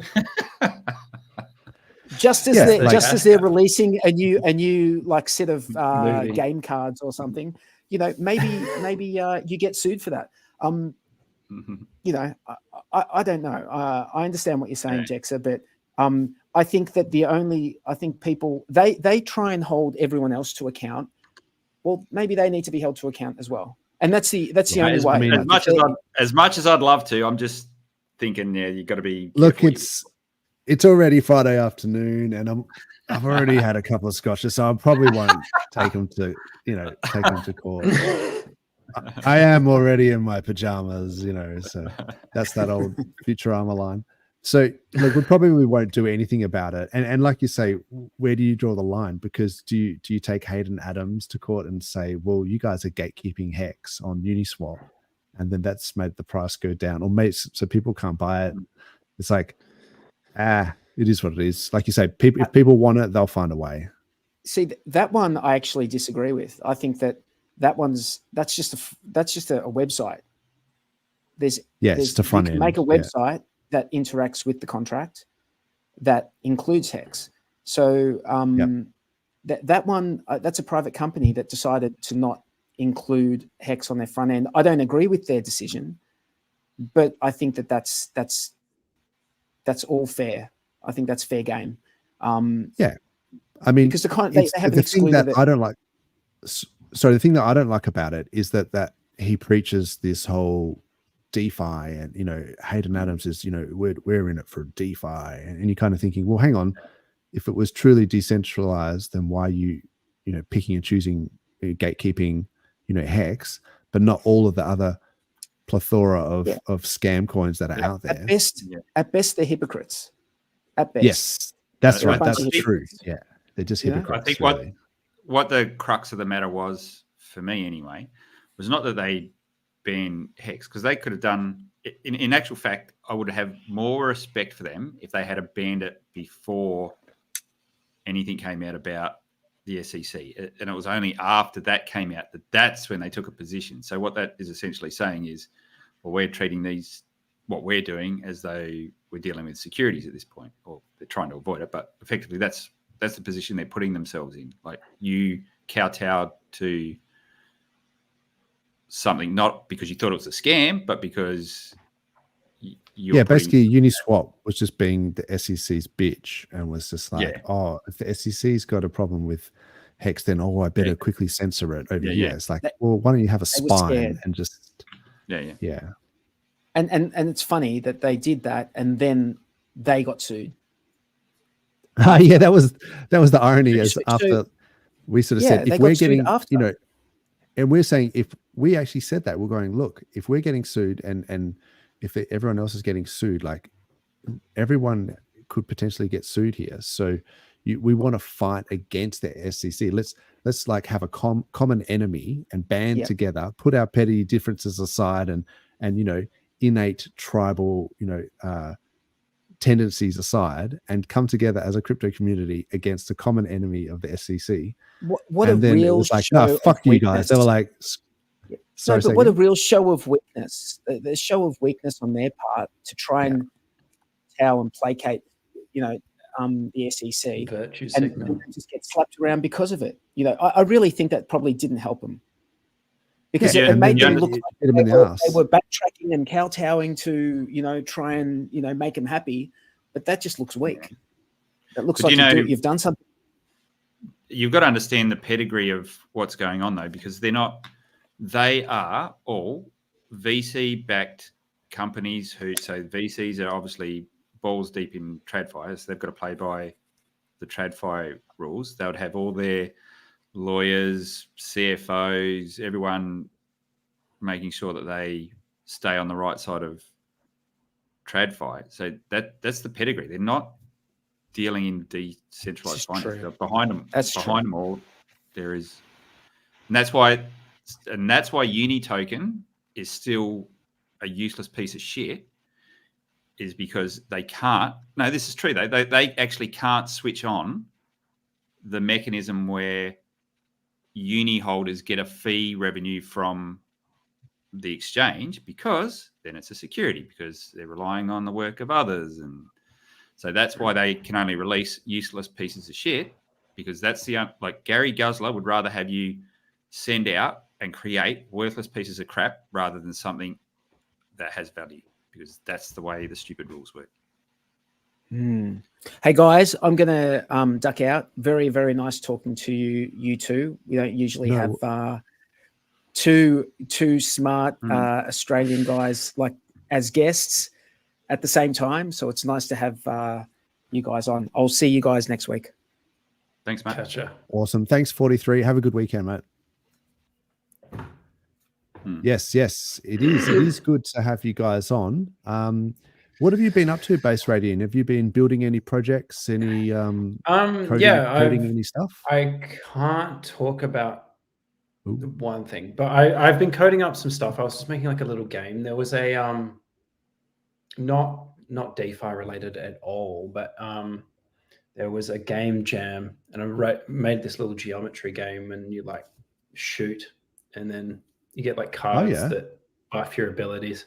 It was a cool little project thing, so I got really busy with that. I'm working on a meditation app for like a nice friend of a friend. Oh wow! Again, not DeFi, but just like pays the bills, you know. Yeah. Is that like an Android app or both? So Android, iOS. It's on React Native. So yeah. That is just a platform that does both Android and iOS. Cool. Yeah. And so the game you were saying had geometric shapes or something, or? Yeah, it was it's kind of hard to explain. I can show it actually. That's crazy. No, I just remember I'm more interested in the thing you can't tell us about. Yeah, I know. I do have one, but I haven't asked what I can. I don't know. We haven't like formally made a deal, so I don't want to get dicey. Yeah. Potentially that's cool. Something coming up with Tom Gillespie.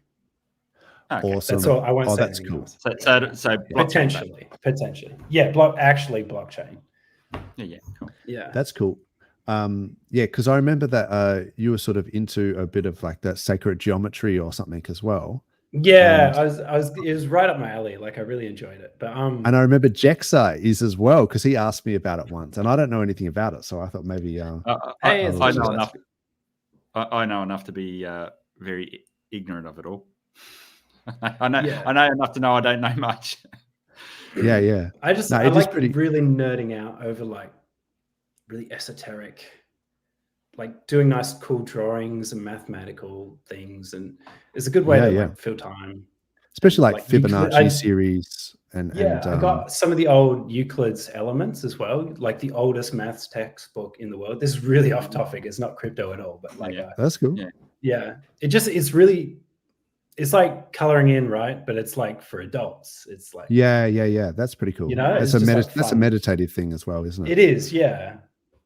Yeah, I've just remember seeing some stuff about some shells, like some conch shells and things like that, and they put out like a Fourier series, and they had all of these like harmonics of all of these like waves, and they basically plotted out like a 3D representation of what this series of harmonics would look like, and it basically plotted like the vector volume of this shell, which already exists in nature, and you're like, that's pretty crazy. Why are there waves and harmonics and waves that comes up like all the time? Oh yeah, in spiral galaxies and all that stuff. From like literally here, right? So you have your arm from here to here, and then you take the wrist. Where is it here? That's the golden ratio. So that's not okay. So this is the golden ratio to this. So and then the anatomy side of it's everywhere. It's everywhere and everything. Between your wrist to your elbow is your foot. Like that's how long your foot is. Like everyone's foot is like, try it on your friends, but everyone's own feet are as long. Is that not how high you are from tip of your finger, tip of your finger? That's also how high you are. Could be as well. So isn't that bizarre that you get these ratios? And it's the ratios, the actual ratios, and that's where a lot of the old, not metric system, the imperial system, is it? The American, the Yankee one, right? That's where miles, and like a mile is 1,000 paces, right? And it's just a human pace. Right. Yeah. It's crazy. The more you sort of look into that stuff. Like humans are the measure of universe kind of thing. Oh man, it gets pretty spun out. Yeah. I was just talking about the ratios before because I'm sort of, mad on the ratios on say, PulseX, looking at saying, PulseX is outperforming in terms of Pulse. And then if you look at the ratios of like, Pulse versus wrapped ETH, it really gives you an idea of, in the short term, at least, like where the trend is and which asset you can be in. So yeah, that's just like the ratio stuff I've really been looking into a lot. And so Inc, for example, I think with respect to Pulse is also in a pretty good sideways up and up trend. So that's, you could take the Inc that you earn from a wrapped Pulse, wrapped ETH farm and then put it into an Inc wrapped Pulse farm. And I think your impermanent loss would be relatively low. But also, looking at the Hex Pulse ratio, Hex has been going down versus Pulse, but still within a relatively tight range. Have you got Hex PulseX one? Hex PulseX. I don't think I do because of these pools, but I was providing liquidity on Hex, WPLS, and or just Pulse and the Hex, and then I rotated that out into PulseX, and instead of like PulseX instead of Hex, and I found that there's not the same amount of volume, but the fees are slightly higher. I'm talking on 9mm, so it kind of balances out. But it's just like not the same amount of volume I was finding. Like Hex does more volume. I think you were telling me that 9mm has a new opening page as well. That's another cool thing. I just noticed that this morning. They have a new. That's sweet. Yeah, I wonder what they built it in. That's awesome. Because it was a bit, it sort of said, under construction, you can go to. It was like that way forever. I thought that was how it was going to be, but they just put up a new thing. It's actually kind of harder to find the dexes if you just go straight to the thing because you gotta. Right, you're like, how do I get to the dex? Anyway. Yeah. Okay. It is really cool. Oh, here we go. Yeah, it looks like You got it here. So that's the V3 DEX there. Oh, because they've got that OTC thing as well. I always forget about that. Oh, really? Like a they've got an OTC like peer-to-peer market. I wonder if people are actually using it, because you need like a decent amount of people in different areas, right? I can pull it up, but I think I have to connect a wallet to it. So I've got like an on-stream wallet. I've got an on-stream wallet I can use. So it's fine. But that's pretty cool. So, sorry, I've got some, I don't know if you can hear that. I've got like some construction going on in the background. No, it's not too bad. Well. No. Did you guys earlier? All good. All good. You know, we're busy. G'day, McNuggets. Howdy. And yes, the sacred geometry stuff. The sacred geometry stuff is cool. And I have been looking at a lot of like UFO podcasts and stuff lately, which has been interesting. Because I was watching a Joe Rogan. You've gone down the rabbit hole, haven't you? Yeah. You told me to, Jexa. You asked me to, and I was like, all right. And then I sort of went down the David Grutch interviews and some of that is pretty crazy. I was watching that live as it happened. One of the things in Congress or whatever US judicial system thing, like he was getting interviewed and back and forth, and it was like big American heavyweights, and they're all like, I watched that. I'm trying to think who's the other main dude that has been all about the disclosure. Well, there was that fighter pilot that saw all the Tic Tacs or whatever. Yeah, no, there's a guy behind it that's been putting it all together. Jesus, what's his name? Oh, you mean the Australian not who's been interviewing him? Or? 50 minutes. So this guy's he's a real tall guy, sort of real sort of pocked face. UFO to go would know. Yeah. Does the thing where they sit in circles and chant and try and attract aliens, and so he's okay. That's next level. The stuff that I saw, a lot of the stuff he's got's legit. Yeah, the stuff that I saw was more just about that this David Grutch guy had top secret clearance, and that he was giving like the presidential updates, like the briefings in the mornings to the president at the time. So he was like high level, and he was just overseeing a lot of these committees or something. And it was more just, he was just whistleblowing that there was departments which had big dollars, which were investigating, in theory, they were investigating crafts and, crashed UAPs and things like that, and various tech. So it's just interesting that these agencies do exist, right? And they're just the ones that are provable. I'm sure there's other agencies that we don't even know about.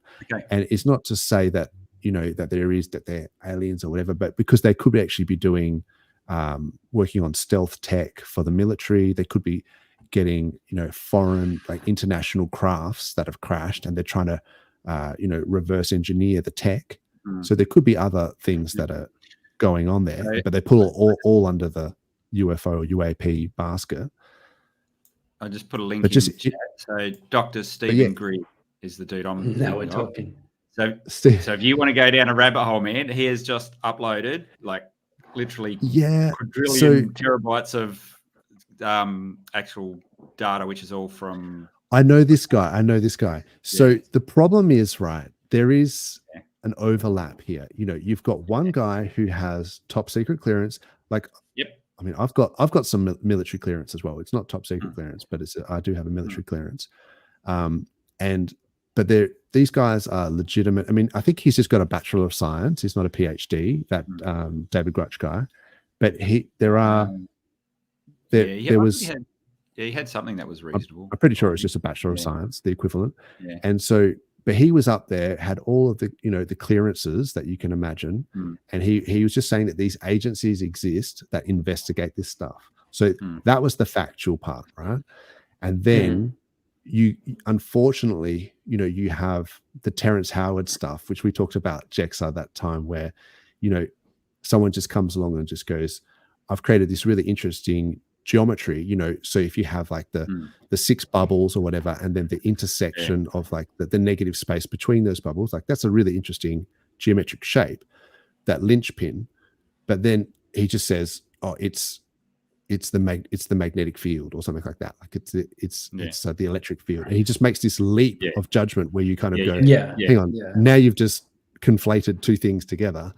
You know, electromagnetic fields are well defined, you know, near field, far fields, what frequency, and then you just come up with a geometric shape and said it's a magnetic field.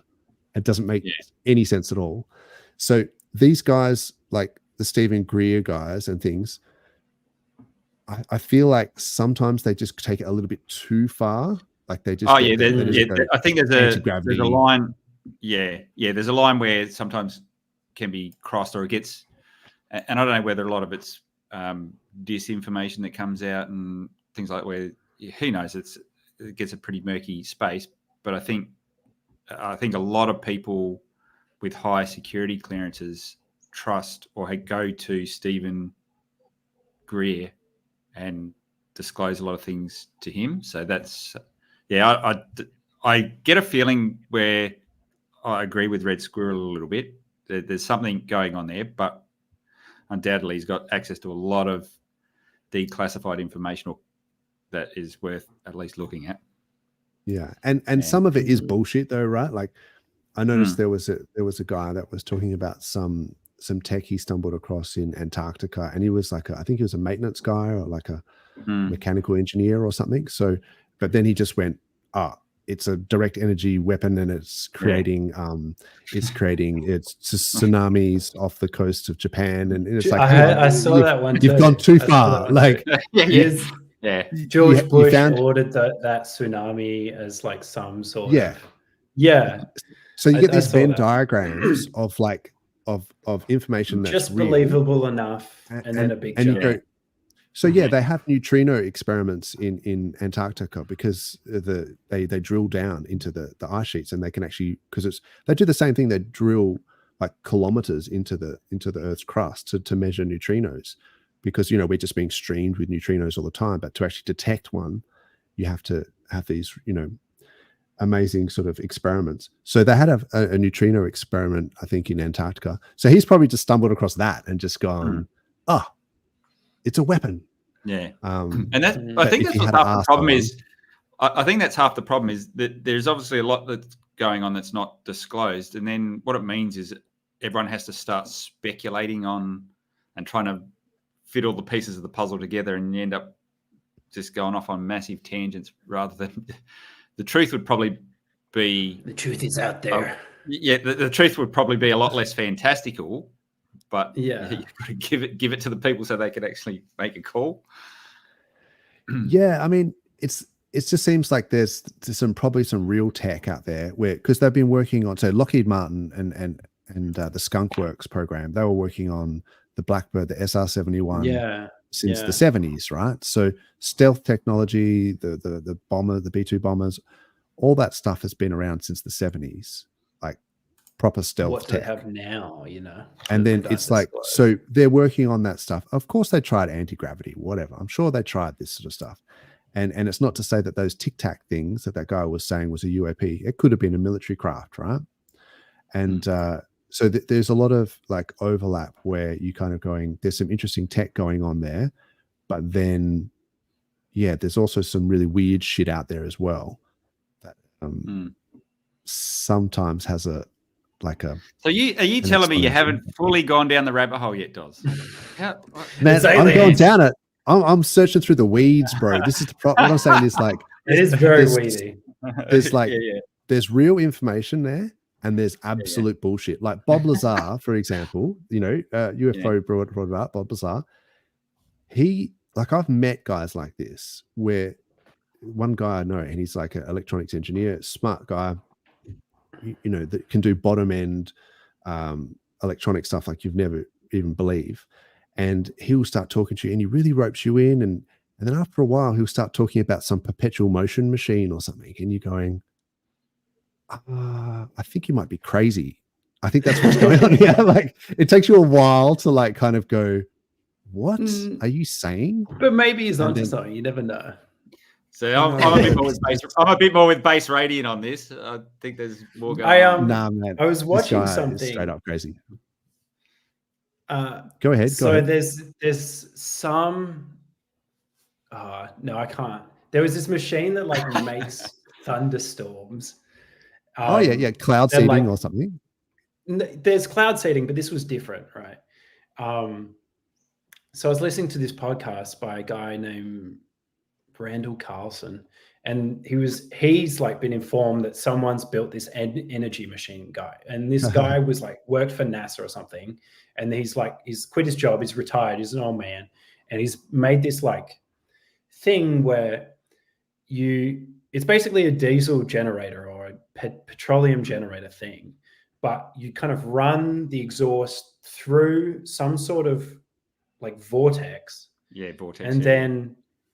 And then back into itself. And then it's like output. It doesn't output any carbon dioxide or anything. It's just like, right. Like, I reckon there's some interesting. It's much more breathable air. Like the quality is better or something. And it's super efficient. Like, it's super efficient. And he's like started like getting like all these weird threats and stuff, and like like it's always like the men in black rock up when you get too close. Okay, Doz, I've got a good one for you. Sure. Brandon Carson's the legend. Yeah. Holcomb energy device. Holcomb. Is this like the Albuquerque drive or whatever? Hang on. It'll be interesting to get your take on this because this is right up your alley. So watch some. I've seen the Albuquerque drive. Albuquerque thing. Yeah, that was really interesting in terms of like warp drive. But have a look what this. Have a look what. Holcomb Energy Systems. That one will be a good one for you because it is very much in your field of expertise. Okay, I'll check it out when I get a chance. But I don't think that link works. Okay. No, we might have given it the. Oh, cool. Yeah, I'll put it in the chat.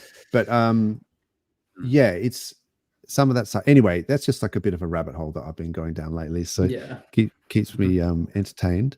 Planes can give a discharge and make rain. That's true. Yeah, you can get. So the big thing that everyone was a conspiracy theorist about was cloud seeding. Yeah, and that is legit. Like it's now all coming out that they're doing it. They're doing it in Dubai, right? Or is it Dubai? Yeah. I think that's where apparently that massive storm was, that biggest rain weather event. They overdid it. They just went ham on it. Yeah. All the places are coming out now and admitting that they do it. Yet this was one of the biggest conspiracy theory things was cloud seeding. Well, the way that I've seen that they do it, that Mick is describing, where they have like an electrostatic charge and then they put it into the clouds. Yeah, I've seen them do that over United Arab Emirates. I think they use like silver ion particles or something. I don't know. Yeah, like aluminium or something, like metal powder, and they throw it up in the clouds. Yeah. Yeah. The big conspiracy is it's really not healthy for you and yada yada yada. This comment, so the Joe Rogan interview in the subject was never released. So I think there was a bunch of Joe Rogan streams that were on Rumble or on somewhere else. Maybe it was on Spotify, and they've just been put on YouTube. So I saw the David Grutch thing with Joe Rogan, but that was like, I saw it because it just came out like 3 weeks ago, but that was actually a year old. So, but it hadn't been on YouTube. So no electrical. Yeah, I thought they were electrostatic. Yeah, the ones that I saw were electrostatic. Like they have like a probably like 20 kV, 30 kV sparks that they do. Anyway, we should probably get back to crypto. The chat is just full of kooks, so we're all in the right place here. Yeah. Well, look, there's right up everyone. There's a good overlap, I think, with people who are into crypto, right? Who will also distrust the government. Like we distrust banks, and we come see my energy machine, and then we distrust government. So it's like, what else has the government, been hiding from us? A lot. So, yeah, I think there is a bit of overlap there. Unfortunately, I don't think we can see any links from Red Squirrel there. Maybe we can actually. That's the YouTube one. That's the YouTube one, isn't it? Okay, yeah, there you go. I'll check it out later. So I was just we normally at the end of the streams just quickly go through some basically meme coin charts and things. So I'll just do a quick break up in the segment, and then I'll get people to put their tickers in the chat. They want us to quickly look at them. Any ticker really. So let's see what have we got here. I might bow out at this stage. I was only going to stay on for half an hour, but okay, yeah, that's cool. Yeah. We'll race through this anyway. We're probably about to wrap it up, but good to have you on, Jexa. Yeah, I'll speak soon. I'll try and get in here a little bit more often as well. And that would be great. Cool, man. Right, send us some alien links, bro. Gotcha. Don't hold them out. Don't hold back. Oh, you're gonna wish you'd never said that. I got to clean out my garage. I need someone to listen to. See you guys. Cheers, mate. Catch up. All right. And you, sir, are you waiting to receive my limp penis? Now, get your hands over there.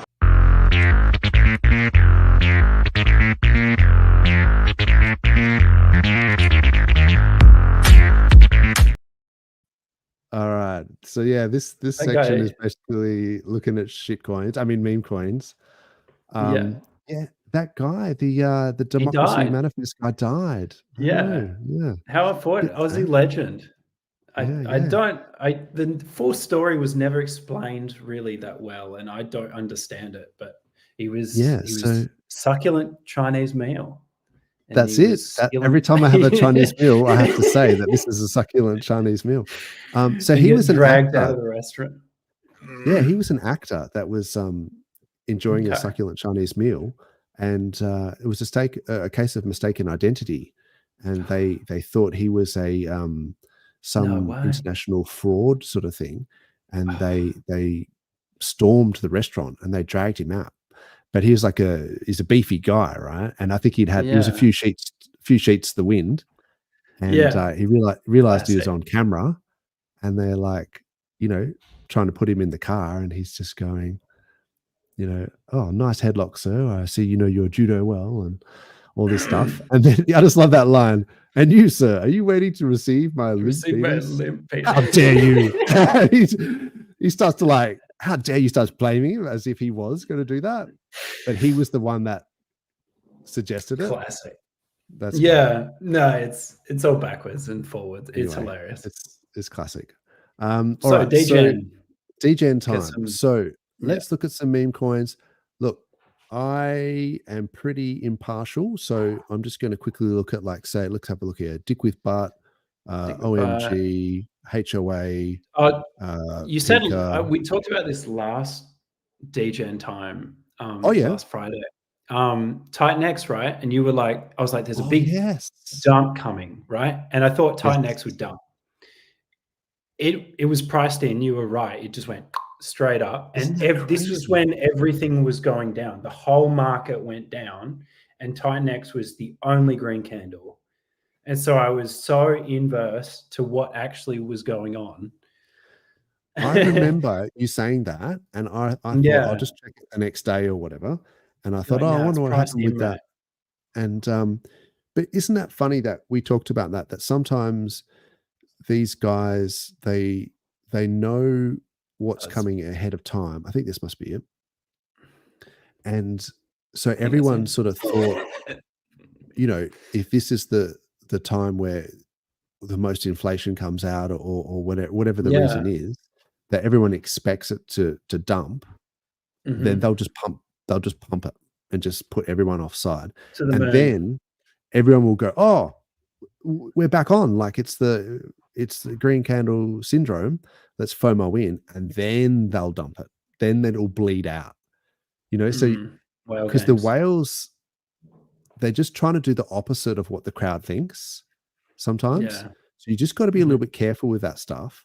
I noticed that when people started to talk about the Ethereum ETF that the second it launched, it was just going to do like a 2x, and it was the easiest trade of their lives. And I was just going, oh no, these guys got to stop saying shit like that, because if you start thinking that the Ethereum ETF is just going to 2x overnight and that everyone's just going to go instantly to the moon, you know some whales are going to try, or they're going to try and liquidate the longs just to send it down.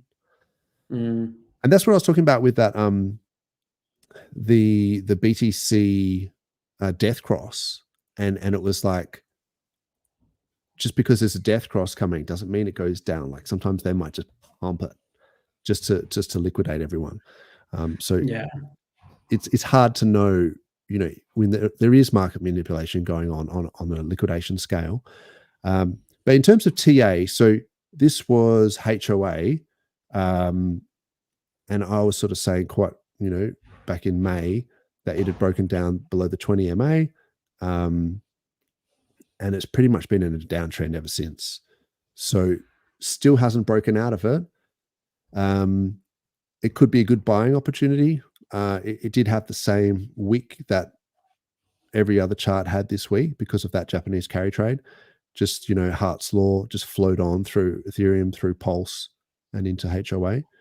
But I do wonder with some of these things where once Pulse starts to really kick ass, then, you know, maybe HOA will actually, because, you know, if Pulse is leverage on Ethereum and then HOA is leverage on Pulse, it's like you got that double leverage.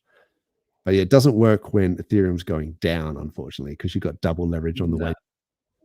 Yeah. It's like a pendulum on a pendulum. It's like whips double. Yeah, it's crazy. And so OMG, that was the Trump-based one. That also looks fairly wrecked in terms of, I mean, most stuff in terms of Pulse is, you know, has been going down because Pulse has been going down. Maybe if we just plot it versus Pulse, it's actually kind of been going sideways. But yeah, interesting. There's not a lot of Trump mania flowing onto that, as I would have thought. Yeah, I haven't heard of it, so there wasn't much. OMG, Orange Man Good. Yeah, it's just a Trump themed. Yeah, Orange Man Good meme coin. Yeah, Orange Man Good. That's it. Orange Man Good. Why not? Oh, this is pretty hectic. I don't know what this squiggle TA is here. I had on this Pika chart. I must have been describing damp sinusoids. Squiggle indicator. Yeah, I don't know what I was. There you go. I think I was just talking about damp sinusoids. Oh no, that wasn't a projection. I was just sort of saying what happens with these impulses where you kind of get this sort of thing that goes down like this. Processing. Yeah, it's a very common damp sinusoid you see in a lot of stuff. Yeah. So Pika is also looking a little wrecked, still below the 20 MA. Could be a good buying zone. I think I'm going to have to say this to a lot of charts. I like PulseX. I like the structure of been doing really well at the moment. It's deflating slowly over time as well. Yeah, the buy and burn has been crazy. I just wanted to quickly look at, say, Pepe on ETH. Let's just look at some like Brett on base. Oh, that's interesting. So I had this random line of support here for Brett. I haven't checked this chart obviously in a while, but look at it just sit on it. Look at that. Right. Yeah, right. You can just see all those candles just sitting on that support. Literally on the pixel. That's crazy, because these are all in the last week, right? Because these are all daily candles, but still below the 20. So not goes really to show that everyone else is drawing the same line, right? Yeah, some of these things are self-fulfilling prophecies because you get some line on like the weekly or whatever, and then you see it play out. I don't know why. That might have even been on a monthly or something else, but it seems like there's support there for Pepe and it's bounced. So yeah, look, a lot of them are still pretty wrecked. You got to say, a lot of meme coins. It's almost like we had a meme coin cycle, like a meme coin bubble. Kind of. Where they were I feel like that's all that you can do is release meme coins at the moment. There's nothing like technically sophisticated that you're going to release that is not going to get your head cut off by some regulatory body or. That is maybe the I'm advantage. Wrong, but like, no, that is the advantage of meme coins is that you can say, well, there's no roadmap. Like it's literally just a picture with a frog on it. But then how long can that last? You know, not long, a couple minutes sometimes. Yeah, like not long. A couple of hours max, and then you got sniper bots. You've got to consider, especially on Solana. Pre-allocation, ruggable, vulnerable contract. Right, well, is there any in the chat? I think there was one right at the start that someone had put in. They basically dropped their ticket that they wanted to shill and then left. Was it this guy? At $10 DCA, bro, just loading up. A pint Jeez, or something. Those bag sizes. Don't even bother. It'll cost you $10 in bloody. You get gas. destroyed in fees and gas. Yeah, unfortunately. Sorry, Trump or PP? Yeah, sorry. He's looking at the right ticker. Poor pleb. Yeah. $10. Sorry to be. Callous. Maybe it's the overtime. Maybe it's not a single DCA. So like event. Maybe he's just got $10. That's what he's got. True. And depends. Like maybe 10 every hour. Often. Every hour for every hour of every hour. If it's once a month, makes 10 more. Yeah. Then So look, I think he said Trump. I would go for, if you've got $10, honestly and truly, maybe look at a more long-term looking project than a meme coin. I feel like it's still not great advice for like $10, but I mean, just keep it. No. You need it. You need that for food, bro. You need to get some tendies for dinner. You need some tendies. You need some tendies. Mega rings. I think maybe just save you $10. But I mean, because you can put it into one of these things, but there's no guarantees. I mean, most of these are fairly wrecked. I wouldn't mind having a look to see what the actual Trump on not the PulseChain Trump, because that's got I think 1.5 grand worth of liquidity, but the actual Marga one, that's got $5.4 million worth of liquidity and 98% locked liquidity as well. Now this is going down. So maybe because this Trump Jr. guy might be releasing a new project that might become the official Trump thing, that it's taking some shine off this one. But that's just emotional. That's not really that's not what the chart's saying. But the chart is saying downtrend. Wouldn't it be interesting if this will not happen, and nor is it a prediction of it, but wouldn't it be interesting if Trump did like a Trump sacrifice? Like he just came out and was just like, I'm raising funds, guys. And he just did pretty much. I think that's what that is. Like these NFTs and all this stuff that these guys do. They're just trying That's why they're getting liquidated. It's just because he's cashing out. Maybe. I don't know. Yeah. Maybe it might not be him associated with him at all financially. It could just be people who get the name. I don't know. The way I sort of see it is like you get these presidential election campaigns where they're called the PACs, super PACs and things like that. Yeah. And so someone has probably said, we need some serious dollars because they're hundreds of millions of dollars, probably billions of dollars going to these presidential campaigns. They're like, these crypto guys have got a lot of money. Let's just see if we can raise some funds. And probably it's a good thing because the more that they embrace donations from people in crypto, the more they're going to be sort of sympathetic to the laws that govern crypto, because it's in their financial interest, right? Yeah, so, you don't want to bite the hand that feeds you in that scenario. Yeah. And you can tell Trump is coming out saying all the things about a coming Bitcoin out strategic swinging. reserve. Yep, he's going to fire Gary Gensler, and the crowd goes wild. All that stuff that he knows that there's votes in it and there's money in it. So yeah, it's nice to be pandered to once in a while. It may happen. I don't have a crystal ball, but it would be good if him I don't know about RFK because he might have less of a shot than. Yeah, I think his percentage chances because he's like being 1%. so suppressed. He's being so suppressed on everything. So is Trump, but yeah, it's just the way of the world, I guess. Yeah, I mean, I don't know enough about it. I'm no expert in American politics, that's for sure. I just wanted to pull up. Someone mentioned PDI, and for some reason, the only way I can find this chart is to find the Atropa pair.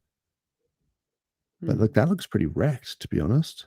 This is PDI. I had a bunch of PDI and I traded it out for another one, and it wasn't that great. It was even worse than PDI.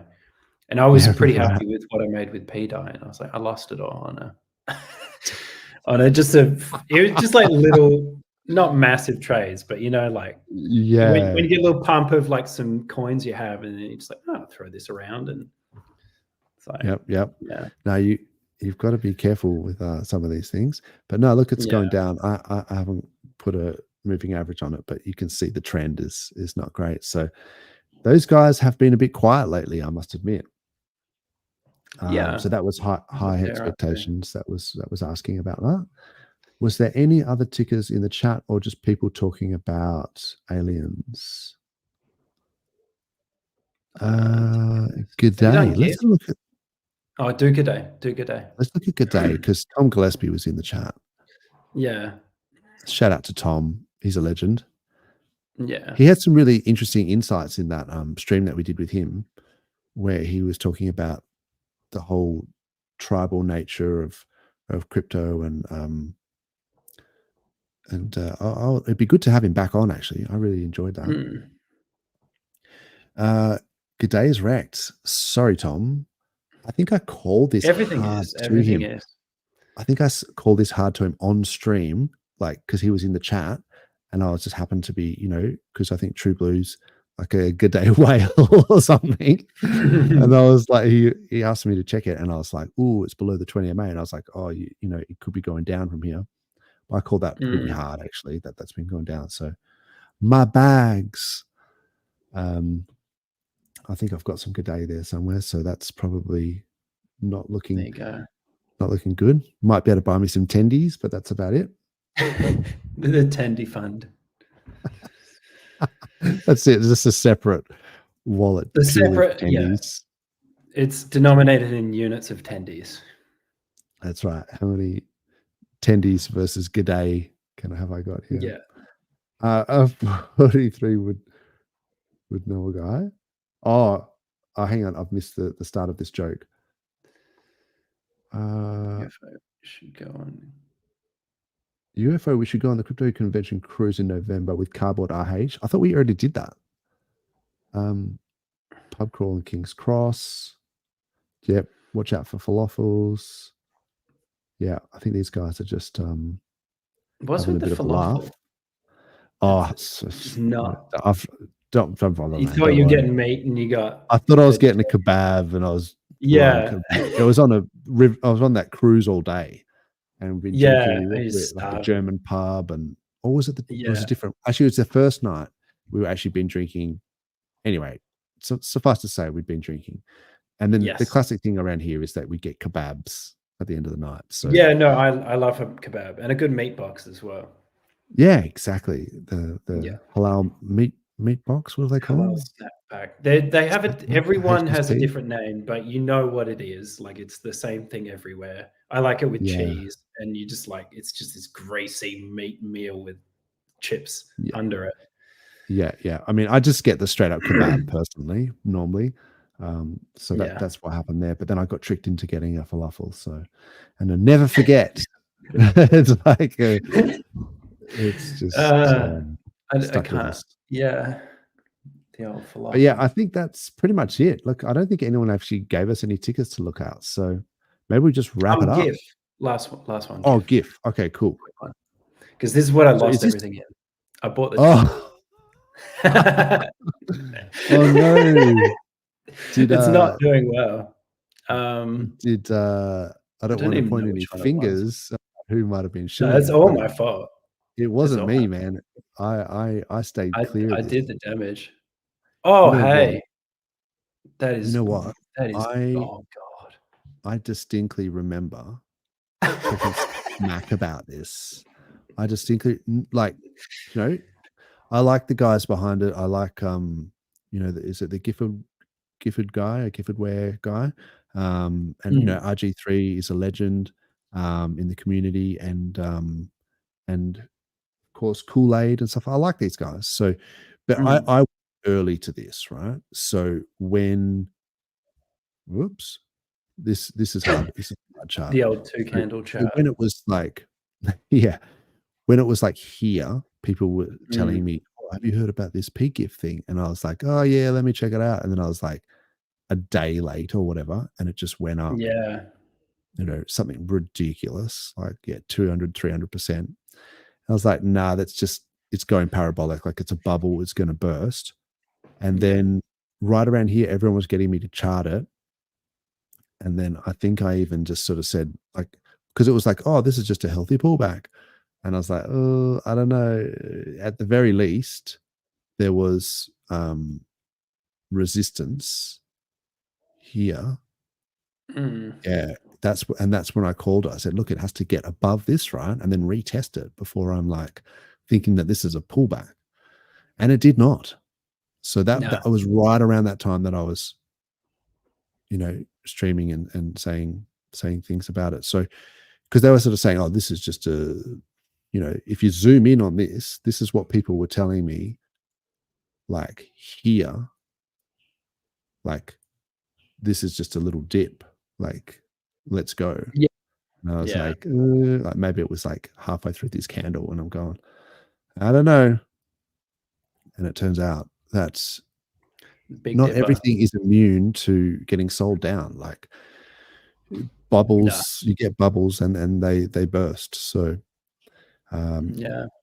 which is an interesting comment, because if you look at things, I mean, that's relatively low liquidity. But if you're looking at like Bitcoin, for example, and the largest market cap they're going around, it had closed below the 20 MA on the weekly here, and it was not looking good. Then the Trump assassination or attempt, it was basically this 13th of July right here. So it was kind of going down, and then it just got the full reversal. So I was kind of speculating that there may have been some people that were in the know around here. But the charts were certainly saying that it was in a downtrend, and then it pumped up again, and then it did it again. It dropped below the 20 MA before the Japanese carry trade thing, around the 1st of August. So there were ways, there are indicators for you to know that, hey, maybe just de-risk a little bit, go into some stables, because we might see some volatility here. And this is the Friday, last Friday. And then from that point, it went down from 64K down to 49K. It's like 23%. So just by putting yourself into stables, de-risking a little bit, and then buying 50K, you get a lot more units. So keeping track of when you go below the 20 MA, when you're on like an uptrend and then closing below, I think it's important, because it's okay now that it's done a big V-shaped recovery and that it's we're back on track and everyone's kind of forgotten about it already. But there will be a time when total 2 market cap's up at like $3 trillion and everything's making new all-time high, that it won't bounce back, and it will be like the end of this cycle. So I think being able to recognize those points of no return and sometimes de-risking is sort of sensible. I know people just like to say hold forever, just if you hold, you're like king, diamond hands. One day.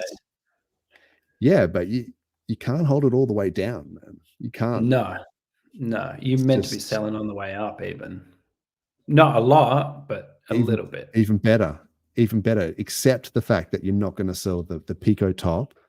Sell a little bit on the way up, or do it through liquidity providing, so that you're V3 or whatever, so you're at least taking profits. Because it comes down to it, like in a year's time or whatever, if it's still pumping and we're into the end of November, December next year, I'm not going to be telling people to sell. So it's like people need to get this into their heads that this is you can't just hold forever. And then of course the flip side of that is that some people will sell too soon and they'll miss out on some of the gains. So you have to choose your own adventure. Yep. Yeah. Did you have any closing remarks or anything, Base Radio? I don't think so. Other than I'm potentially looking for work. So anyone, cool, hit me up. Awesome.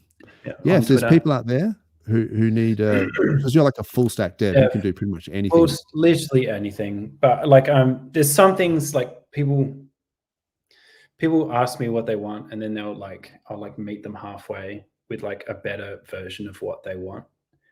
You know what I mean? Like, because people don't really, unless they've run a couple projects before, they don't know what they think they know, but they and it's different to have like an idea in your head, and then to actually execute it is a lot. There's a lot of steps. It's the detail is where it is different. Anyway, just any Base Radian. I think it's BASE Radian. Yeah, you've got BASS, but it's BASE. Yeah, I didn't look when I made the name, but like the whole base and Radian, there's like other blockchains called that and crap, and I was not researching that. But anyway, we can wrap it up now. Cool. No dramas. Yeah. Hopefully people can let's talk bribes. Yeah, Fast Abdul needs some devs, no doubt. In the Camel Clan. I was just going to say, last thing. I'm glad UFO liked the paranormal stuff, but we can chat about that as well on maybe a different stream one time.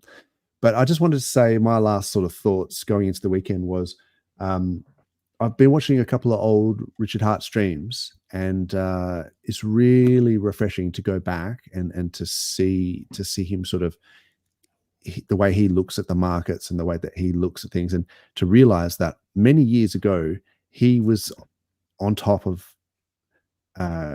liquidity and flash loans and all of these before anyone. And now I understand, but like back then I had no idea, and he knew about all this shit many years ago. So imagine how much he knows now. You know what I mean? If I'm playing catch up on what he knew, 3 years ago, and it starts to make sense now, imagine how far he is advanced of that level. So, I think there's still a lot of time left, and if we're talking about life-changing gains, we're talking about, changing your financial position in life, like that's a pretty big stake to have in it. So, I think it's worth the wait, is I guess what I'm saying. So, stay strong, people. And I think, we could have some good things coming for those who are patient. Awesome. All right. Thanks, chat. Thanks, Replay Gang and Twitter bots. We'll see you next week. All right. Have a good weekend. Catch us.